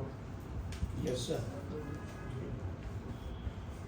अब हम पढ़ेंगे एक और छोटा सा क्वेश्चन और लिखना बाकी है, वो खत्म करने के बाद फिर हम स्टार्ट करेंगे। Depression in freezing. हाँ, गुड, डिप्रेशन फ्रीजिंग पॉइंट पढ़ेंगे, फिर हम पढ़ेंगे ऑस्मोटिक प्रेशर, और फिर हम पढ़ेंगे वॉट ऑफ फैक्टर। हाँ The osmotic pressure is solvent. हाँ, सॉल्यूशन Solution? और फिर हम पढ़ेंगे अपने वॉट ऑफ फैक्टर पढ़ेंगे, पर आज शायद खत्म ना हो, आपको PDF दे दे वो भी खत्म हो जाएगा, वो भी तक फिर एक टॉपिक बाकी रहेगा। इन शॉर्ट इसके बाद एक लेक्चर चाहिए मेरे को, तो सॉल्यूशन उसके न्यूमेरिकल की प्रैक्टिस। फिनिश, वही तो न्यूमेरिकल करेंगे ना उसमें, हाँ। क्योंकि एक छोटा सा टॉपिक 10 मिनट का है, फिर बाकी 1-2 घंटे जो है वो न्यूमेरिकल करेंगे अपने, और फिर ऐसा हुआ तो एक अलग सेशन अरेंज कर देंगे, एक्स्ट्रा सेशन 3 घंटे का। हाँ, मजा आओ। चलो बोलो। So what we can do after pressure of B or C or P or S. ये सॉल्यूशन लिखा है, वेपर प्रेशर ऑफ सॉल्यूशन लिखा है, वो pure component. Pure component.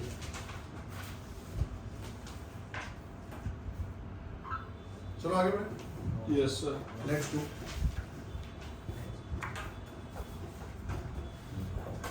तो केबी फाइंड करना तो कैसे फाइंड करोगे? ऊपर देखिए K by 1000. हाँ, Yes, K by 1000 करोगे, और डेल्टा डीबी बाय एम करोगे। क्या करेंगे sir? Delta DB by M लिखूं मैं पूरा फिर से एक बार? ना एक बार लिख देता हूँ, समझा जाएगा फिर से एक बार। बराबर, किसी को लिखना है तो संकल्प लिखना है आपको पूरा मैथ्स, यहाँ पे आके ऊपर आके प्लीज क्रिश, प्लीज प्लीज। और किसी को आना है ऊपर? आ जाओ, मजा आएगा। सर कॉन्फिडेंस नहीं है। कॉन्फिडेंस नहीं होगा जीवन में, कॉन्फिडेंस की बहुत जरूर पड़े, अंदर एक वक्त कॉन्फिडेंस हो गई तो बोले प्रपोज करीस तो बोलिस कॉन्फिडेंस ना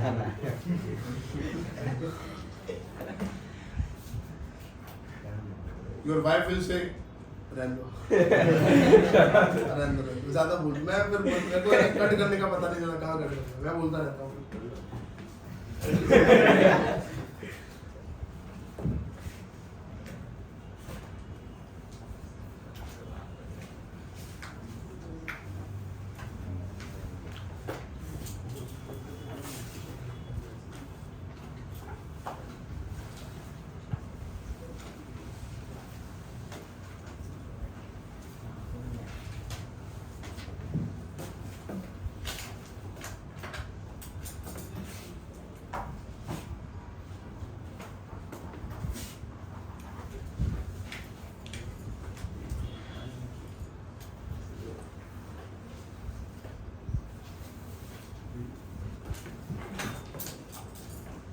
मैथ्स देखो यहाँ से स्टार्ट हुआ delta TB is proportional to delta P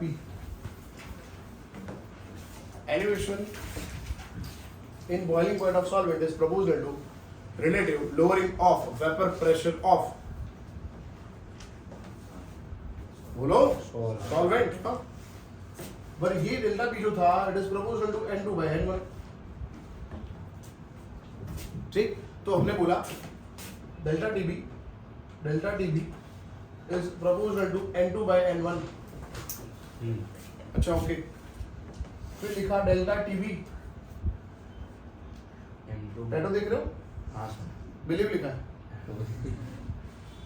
इधर सोनल लिखा है मेरी वाइफ का नाम 2 टैटू बनाए ताकि याद रहे मेरी शादी हो चुकी इस आपको बिलीव होना क्या आपके साथ बिलीव हो गया क्या यार सोनल ही है चलो अब इधर आ जाओ भाई N2 क्या है ये नटू है नटू मतलब weight upon molecular weight upon molecular बोलो एग्री यहाँ तक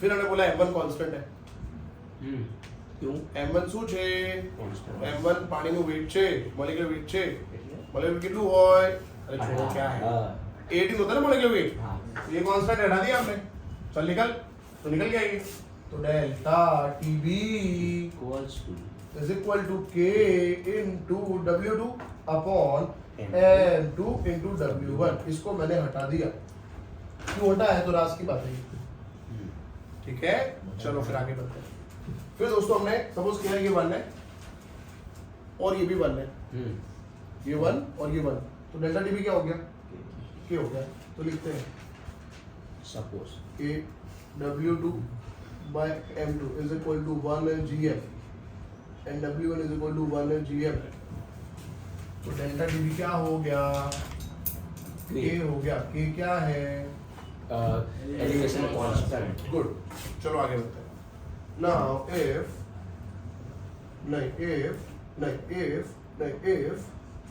W2 by M2 1 gram but and W कितना लिया 1000 का हाँ ये 1000 ग्राम है तो ये दोस्तों हमने 1000 ग्राम ले लिया इसको 1 ले लिया हमने ठीक तो ये हो गया K बाय 1000 इज इक्वल टू हमने क्या लिखा KB तो K क्या हो गया KB into 1000 तो ये K का जो वैल्यू है ना वो वहाँ पुट कर दिया हमने वो वाले इक्वेशन के अंदर तो K है वहाँ पे हमने क्या लिखा KB into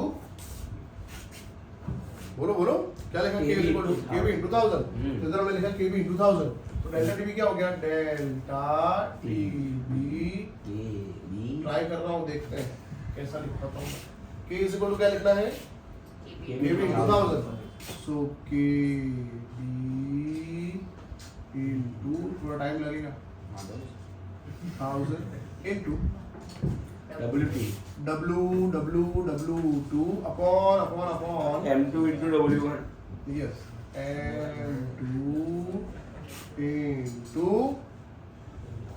W1 बोलो समझ आया हाँ चलो इस इक्वेशन से सम्स पूछेंगे बराबर तो क्या क्या दिया हुआ है देखते हैं delta TB is given delta TB क्या है तो टीबी माइनस टीबी नॉट है तो ये पानी के लिए है टेम्परेचर वो तो पता ही है 373 केल्विन 100 डिग्री सेल्सियस तो ये गिवन ही है समझ लो ठीक ये दिया होगा तो आप इन दोनों का डिफरेंस ये फाइंड कर लोगे इज इक्वल टू केबी केबी क्या है molal constant elevation constant KB B stands for boiling, इसीलिए लिखा B, तो मोलर एलिवेशन कांस्टेंट या फिर दूसरा नाम है एबोलियोस्कोपिक कांस्टेंट, एबोलियोस्कोपिक कांस्टेंट, एबोलियोस्कोपिक कांस्टेंट।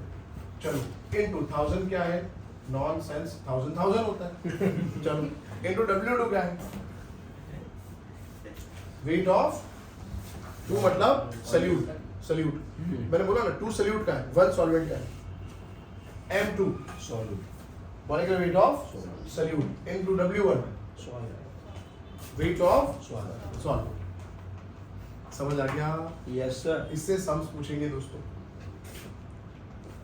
ओके चलो फिर तो केबी के बारे में समझ आ गया, केबी कैसे फाइंड करना है, केबी फाइंड करना तो फिर आप कर सकते हो, इसमें से कोई भी क्वांटिटी आप फाइंड कर सकते हो। अब अगर थर्मोडायनेमिकली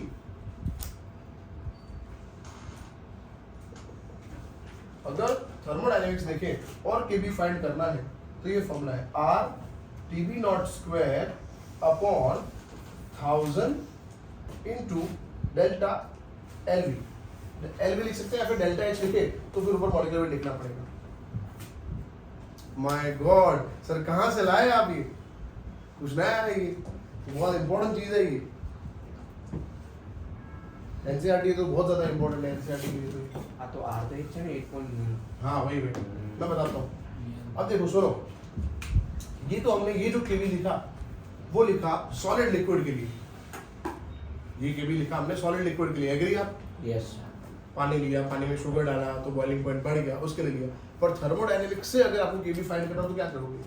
तो देखो R गैस कांस्टेंट है, गैस कांस्टेंट मतलब 0.082 लीटर एटमॉस्फेयर या फिर 8.314 होता है जूल के अंदर या फिर 1.987 होता है कैलोरी के अंदर। TB नॉट क्या है? बॉइलिंग पॉइंट ऑफ पानी, वो तो फिक्स है 373, उसका स्क्वायर किया है upon 1000। Latent heat of vaporization, ये क्या है? Latent heat of vaporization, latent heat of vaporization. ठीक, अगर आपको ये हटाना है और अगर आपको डेल्टा H लिखना है, एंथैल्पी ऑफ वेपराइजेशन लिखना है तो अपन मॉलिक्यूलर वेट करना पड़ेगा। तो आप क्या कर सकते हो, Kb is equal to R into molecular weight into TB naught square upon W 1000 into क्या कर सकते हो, इसकी जगह क्या लिख सकते हो, डेल्टा H। डेल्टा H क्या है, अगेन मैं बोल देता हूँ, एंथैल्पी ऑफ V मतलब वेपराइजेशन, ओके। वेपरेशन की एंथैल्पी। तो थर्मोडायनेमिक्स से भी हम फाइंड कर सकते हैं Kb, और ये तो हमने फाइंड किया। दो कंपोनेंट यहाँ पे जो है उसके वेट, एक का मॉलिक्यूलर वेट दिया होगा, टेम्परेचर का डिफरेंस है तो Kb फाइंड हो सकता। तो यहाँ पे हमने कॉन्सेप्ट खत्म कर दिया, एलिवेशन इन बॉइलिंग पॉइंट। अब हम पढ़ रहे हैं next Kb, that is depression in freezing point of solvent. पर let me tell you, same खाली बॉइलिंग है ना, वहाँ फ्रीजिंग लिखना है। बोलो। F F F F हो गया, F हो गया, ये F हो गया, F हो गया, KF आया, क्या है ये? KF है ना। तो दोस्तों KF को क्या बोलेंगे? KB को क्या बोला था? Molar elevation constant. KF को बोलेंगे मोलर डिप्रेशन कांस्टेंट, मोलर हाँ। डेल्टा TB को क्या बोलते हैं? Elevation and boiling point of solvent. तो डेल्टा TF को बोलेंगे depression and freezing point of solvent. ठीक, मैं लिख रहा हूँ, नोट करिए, मैं लिख तो रहा हूँ, पहले से टाइटल से पूरा समझा रहा हूँ, पर पहले आपको मैंने बता दिया, बहुत इजी। अब जो 3 पढ़ रहे हैं उसमें खाली जहाँ B है ना, यहाँ पे लिखा हुआ F लिखना है, बाकी सब सेम। सर केबी को क्या बोला था आप लोग? हाँ, केबी को क्या बोला था? तेरे नोट में लिखा तूने, देख लो क्या लिखा। नहीं लिखा। पागल है तो अभी तो लिखा था मैंने, नहीं। मोलर एलिवेशन कांस्टेंट, वो नहीं, उसके बाद वो एबोलियोस्कोपिक कांस्टेंट।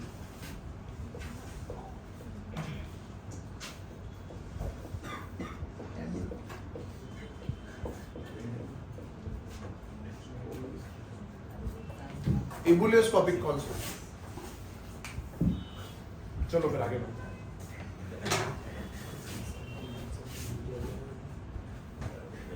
हटा दो, मैं लिखना है आपको, जल्दी लिखो फटाफट। और ये तो लिखा नहीं, तो मैंने अभी विजन मैथ्स लिखा है, खाली 2 इक्वेशन मैंने लिखा है।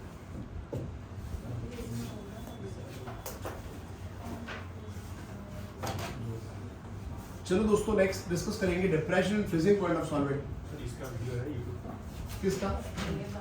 इसका वीडियो बंद तो क्या और इसका है भी सही और है सब्सक्राइब टू सस्टेन पूरा 11 12 सब अपलोड कर दिया मैंने कब से कोरोना में घर बैठ के कर क्या रहे थे सवार उठवा लो अब 11 12 बजे बोले बपोर के वाले सवार थोड़ी रात को सीरीज देखते थे पहले क्या करते कोरोना बने गेम खेला आप वो गेम खेलो मैं बच्चा नहीं रहा मैं बाप बन गया मेरी 1 साल की बेटी है तो अब गेम वगैरह मेरे को इतना पबजी वबजी बंद हाँ पबजी वबजी बंद पबजी तो मैं एक बार डाउनलोड करी मुझे खबर ना पड़ी डिलीट कर रही मेरे थोड़े इंटरेस्ट में थोड़े अलग है पूल मेरे को गाड़ी चलाना लंबे 400 500 मैं यहाँ से गोवा डायरेक्ट एक मैं कभी होल्ड नहीं लेता कभी ऐसे चलाता मेरे को गाड़ी चलाना बहुत पसंद है फिर मेरे को सोना बहुत पसंद है मेरे को पढ़ना बहुत ज़्यादा पसंद है मैं 4-4 घंटे के लेक्चर लेता हूँ मेरे जो मेरा नेचर मेरे को पढ़ाना बहुत पसंद है ये सब मेरे हॉबी है मोबाइल में मेरे को इंस्टाग्राम बहुत पसंद है और तो सब रील्स बनाना अच्छा लगता है मेरे को ये मेरी हॉबी है खाना बहुत अच्छा लगता है मेरे को है ना चलो फिर भाई दोस्तों अब मुझे आप लोग बताओ सोच के कि बॉइलिंग पॉइंट क्या हो तो हमने देख लिया जब लिक्विड का वेपर प्रेशर 188 होगा वो जो टेम्परेचर है वो बॉइलिंग टेम्परेचर है तो फ्रीजिंग पॉइंट क्या होता है सोचो अब बताओ व्हाट इज फ्रीजिंग पॉइंट उसका टेम्परेचर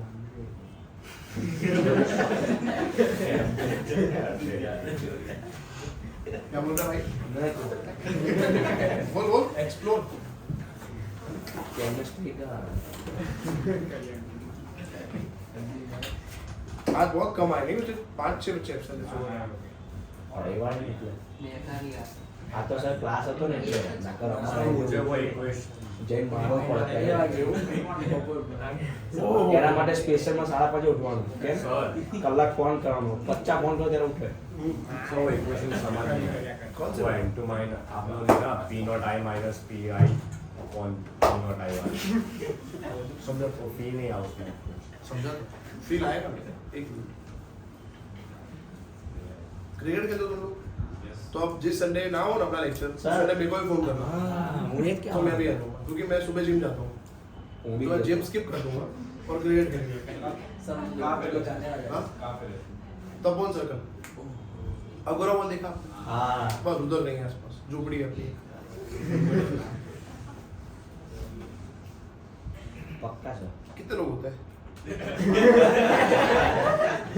आले આલે આમાં કેવું હોય એક ગ્રાઉન્ડ હોય એમાં 5 ટીમો રમતી હોય ના ના સર આ તો પ્રાઇવેટ ગ્રાઉન્ડ છે આપણું એટલે એવું જ હોવું જોઈએ એમ. શું પ્રાઇવેટ મજા છે આવે? ઘરનું એટલે આપણે આમ ઊભા રહીને બોલ આવીને વાગે વાગે માથામાં મજા ના આવે સર લોન વાળું ऐसे नहीं पूरा अलग हो तो ठीक લોન है વાળું तो છે લાઇટિંગ બી છે બધું જ છે બસ એવું વ્યવસ્થિત તો મજા તમે આવે. માણસો ને ના આવશે અમે 12 જણા હોય બીજા 12 જોઈએ છે એટલે તું શું કહે છે કહેવા શું માંગે તમે નહીં આવજો. ના હું કરીશ સર ચિંતા ના કરશો શું કરીશ માણસ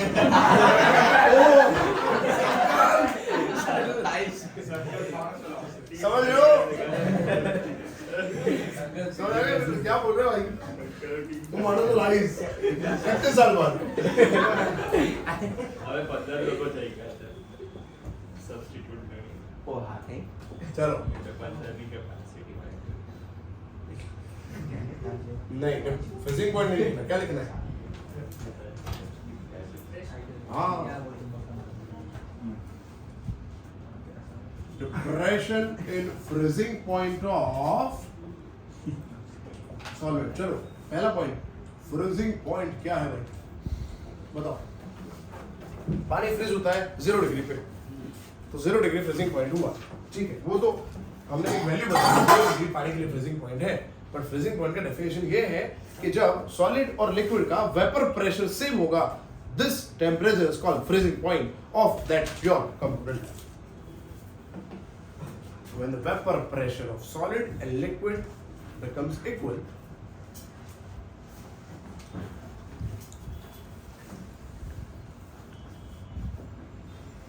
vapor pressure of solid and liquid becomes equal तो ये जो पॉइंट है ना इसको हम बोलेंगे करना क्या चाहते हो भाई सीधा सन तो दिखता नहीं। आपका डाउट भी ले रहा हूँ, मेरे को याद है डेल्टा पी वाली बात अभी लेते हैं, पहले खत्म करते हैं ये, क्योंकि टॉपिक खत्म हो जाए फिर ऑस्मोटिक प्रेशर एक्सटेंड करेंगे।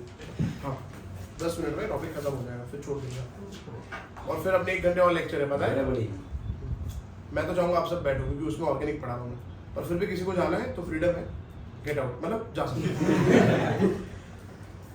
तो फ्रीजिंग पॉइंट का मतलब है when the vapor pressure of solid and liquid becomes equal, this temperature is called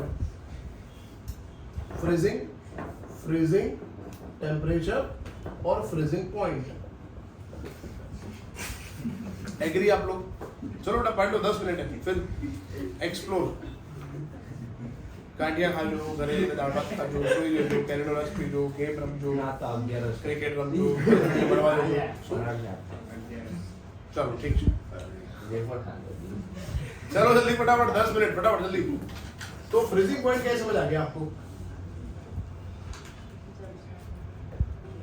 liquid मतलब पानी और बर्फ दोनों का वेपर प्रेशर सेम हो रहा है, वो जो टेम्परेचर है उसको हम बोलते हैं फ्रीजिंग पॉइंट। ये याद कर लेना। वेपर प्रेशर और अभी तक मैं क्या क्या भूख रहा था, थोड़ा ध्यान रख भाई। क्या पानी और बर्फ का वेपर प्रेशर सेम, तो वो जो टेम्परेचर है उसको हम बोलेंगे फ्रीजिंग पॉइंट। पानी और बर्फ तो ठीक है, आप ऐसा याद रखो ना, सॉलिड और लिक्विड ऐसे याद करो ना, क्योंकि सोल्यूशन की तो बात होगी थोड़ी देर बाद, तो ऐसे याद करो लिक्विड और सॉलिड का वेपर प्रेशर सेम, तो वो जो पॉइंट है वो फ्रीजिंग पॉइंट है। चलो फिर अब आगे बढ़ते। अब नेक्स्ट पॉइंट लिखेंगे। तो पानी जो है मतलब समझ लो freezing point of pure component, freezing point of pure component that is TF not लिख दे दोस्तों हम, फ्रीजिंग टेम्परेचर ऊपर टी का लगा दिया, मतलब वो साइन है प्योर कंपोनेंट, और फिर हम लिखते हैं फ्रीजिंग पॉइंट ऑफ सॉल्वेंट मतलब सॉल्यूशन मतलब TF। तो पानी 0 डिग्री पे फ्रीज होता है, पर पानी में मैंने डाल दिया EG इथिलीन ग्लाइकॉल, तो उसका फ्रीजिंग पॉइंट कम हो जाएगा, डिप्रेशन इन फ्रीजिंग पॉइंट कम हो गया, -17 डिग्री सेल्सियस हो गया। अब क्यों हुआ? तो अगेन भाई जब पानी था मतलब पानी का अट्रैक्शन था तो 0 डिग्री पे फ्रीज हो गया, तो पानी के अंदर क्या मिक्स कर दिया, इथिलीन ग्लाइकॉल, तो दोनों में क्या हो गया, अट्रैक्शन फोर्स बढ़ गया। अट्रैक्शन फोर्स बढ़ेगा तो अगेन वही थे, जब अट्रैक्शन फोर्स बढ़ता है तो वो जो भी सोल्यूशन बना जिसके अंदर अट्रैक्शन ज्यादा है तो वो अपना फेज नहीं छोड़ेगा, जल्दी फेज नहीं छोड़ेगा, मतलब लिक्विड सॉलिड बनना नहीं प्रेफर करेगा, तो आपको और कूल करना पड़ेगा, तो और फ्रीजिंग पॉइंट और कम करना पड़ेगा। इसलिए धीरे धीरे अट्रैक्शन बढ़ने की वजह से फ्रीजिंग पॉइंट क्या हुआ, कम हो गया। 0 डिग्री पे नहीं हुआ, -17 डिग्री पे हुआ सपोज दैट, ये तो मैं खाली एक अप्रोक्स टेम्परेचर बोल रहा हूँ। तो फ्रीजिंग पॉइंट इसका कम हुआ सॉल्यूशन का, तो इसका ज्यादा है, तो अब डेल्टा TF क्या लिखेंगे, TF नॉट माइनस TF लिखेंगे।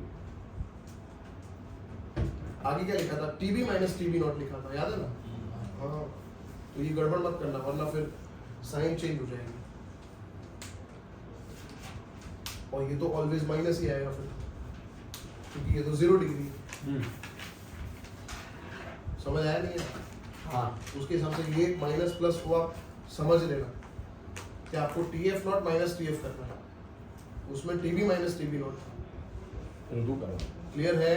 हाँ ऊँधू करवाना છે, આપણે ઊંધું નથી જોવાનું। चलो ये डन है।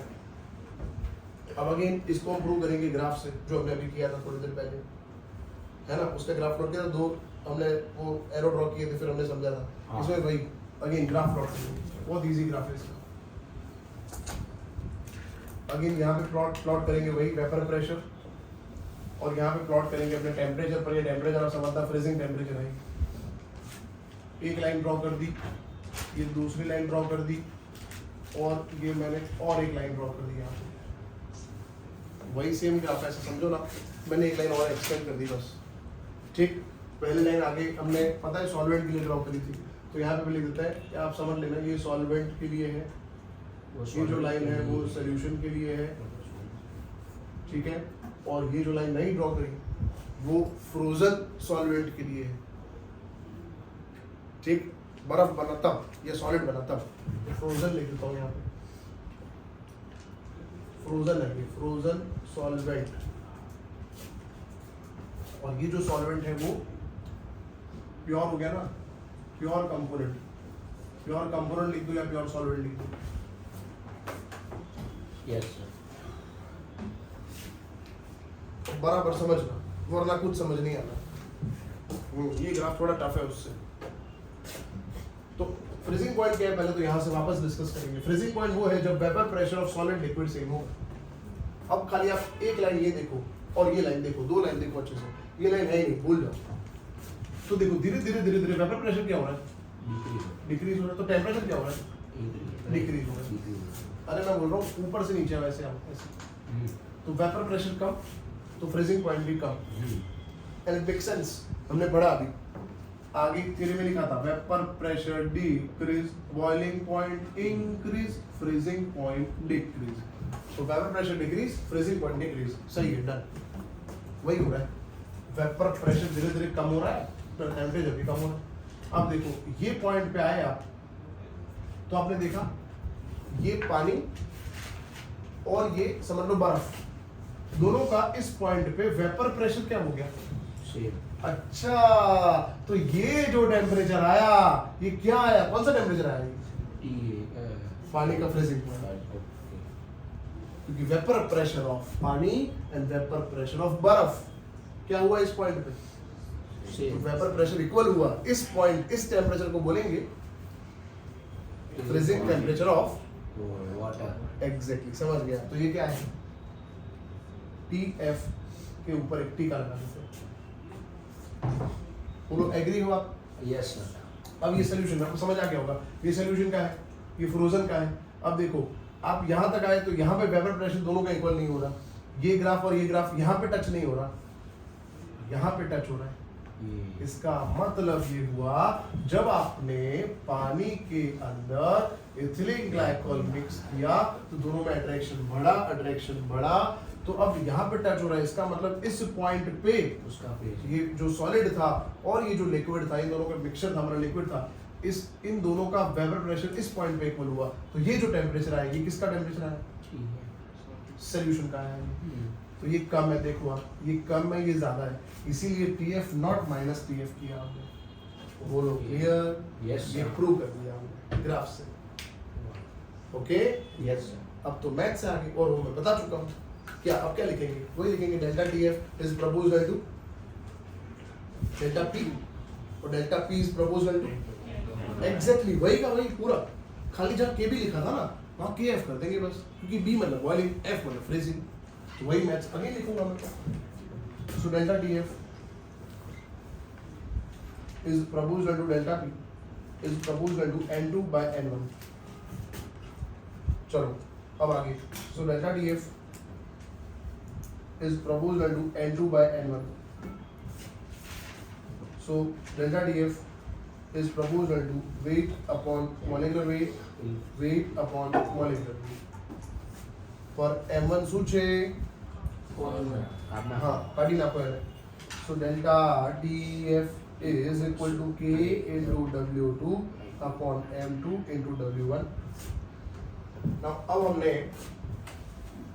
W2 by M2 को 1 ले लिया, W2 by M2 को हमने 1 ले लिया और W1 को भी 1 ग्राम लिया हमने। तो delta TF is equal to K। K क्या है? so K is equal to depression constant, molar नहीं। अब हम लिखेंगे if W2 by M2 कितना है? 1 है और W1 कितना है? 1000 नहीं 1000 ग्राम, ठीक। सो K अपॉन 1000 नहीं 1000, तो क्या लिखेंगे KF। तो K क्या आया? KF into 1000, इसको हम यहाँ पुट कर देंगे। So delta TF is equal to KF into W2 into 1000 upon M2 into W1, but ये क्या है? So delta TF is equal to KF into molality. अच्छा, तो delta TF is proportional to molality. That's why delta TF is also colligative property. Okay. Is that clear? And what is KF? तो KF है molar depression constant. Molar depression constant. Cryogenic constant. Cryoscopic constant. Cryogenic constant. और वो था ebullioscopic constant. Ebullioscopic elevation. Cryo तब लिखते हैं जब low temperature होता है. जैसे मेडिकल लैंग्वेज में बोलते हैं क्रायो सर्जरी. क्रायो सर्जरी में नाइट्रोजन गैस यूज होता है. क्रायो सर्जरी में कौन सा गैस यूज होता है? याद रखना, important MCQ. Low temperature produce करने के लिए नाइट्रोजन गैस, हीलियम गैस और हाइड्रोजन गैस यूज होता है. तो क्रायो का मतलब लो टेम्परेचर होता है. ओके, चलो फिर तो यहाँ लिख देते हैं. What is KF? केएफ क्या है? तो KF is equal to molar depression constant या फिर क्रायोस्कोपिक कांस्टेंट. ओके बेटो? Yes. चलो बेटा, अब केएफ को थर्मोडायनेमिकली लिखना है. तो हमने अभी क्या लिखा था आगे? R T B naught square upon 1000 into L V ऐसा लिखा था. देखो लिखा था ऐसा. Yes. तो अभी बी को क्या कर देंगे? एफ कर देंगे. तो क्या लिखेंगे? R T F not square upon 1000 into L we लिखा था ना, एल एफ लिख दो, फ्यूजन. या फिर डेल्टा टी वी लिखा, डेल्टा एच वी लिखा था, डेल्टा टी एफ कर दो, डेल्टा एच एफ कर दो, फ्यूजन. एंथैल्पी ऑफ फ्यूजन कर दो आप. थर्मोडायनेमिकली फिर से मैं बोल रहा हूँ, अभी आगे हमने के बी जो लिखा था ऐसे ही के एफ लिखना है. क्या लिखना है के F? So R T F not square upon क्या लिखा था? 1000 इंटू आगे क्या लिखा था? L V. यहाँ एफ लिखना है, फ्यूजन लिखना है, लेटेंट रेट ऑफ फ्यूजन. और अगर नहीं लिखना तो फिर यहाँ क्या लिख सकते हैं दोस्तों? Delta H. तो डेल्टा एच क्या होगा? तो यहाँ क्या लिखना पड़ेगा? मोटापा लिखना पड़ेगा, molecular weight. T F not square upon 1000 into delta H fusion. ये थर्मोडायनेमिकली के एफ हम फाइंड कर सकते हैं. आज का लेक्चर यहाँ पे समाप्त हो गया. ये वाला पहला वाला. दूसरा लेक्चर अब स्टार्ट करते हैं, ऑर्गेनिक स्टार्ट करेंगे और अगेन 5 मिनट का ब्रेक लेंगे, फिर स्टार्ट करेंगे.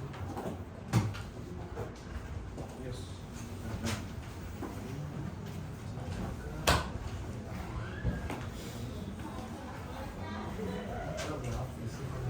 सुनिए समझते एक बार. सर वो लॉजिक क्या है? फ्रीजिंग पॉइंट कम होने का बताते हैं. बंद कर लो, ये जरूरत है.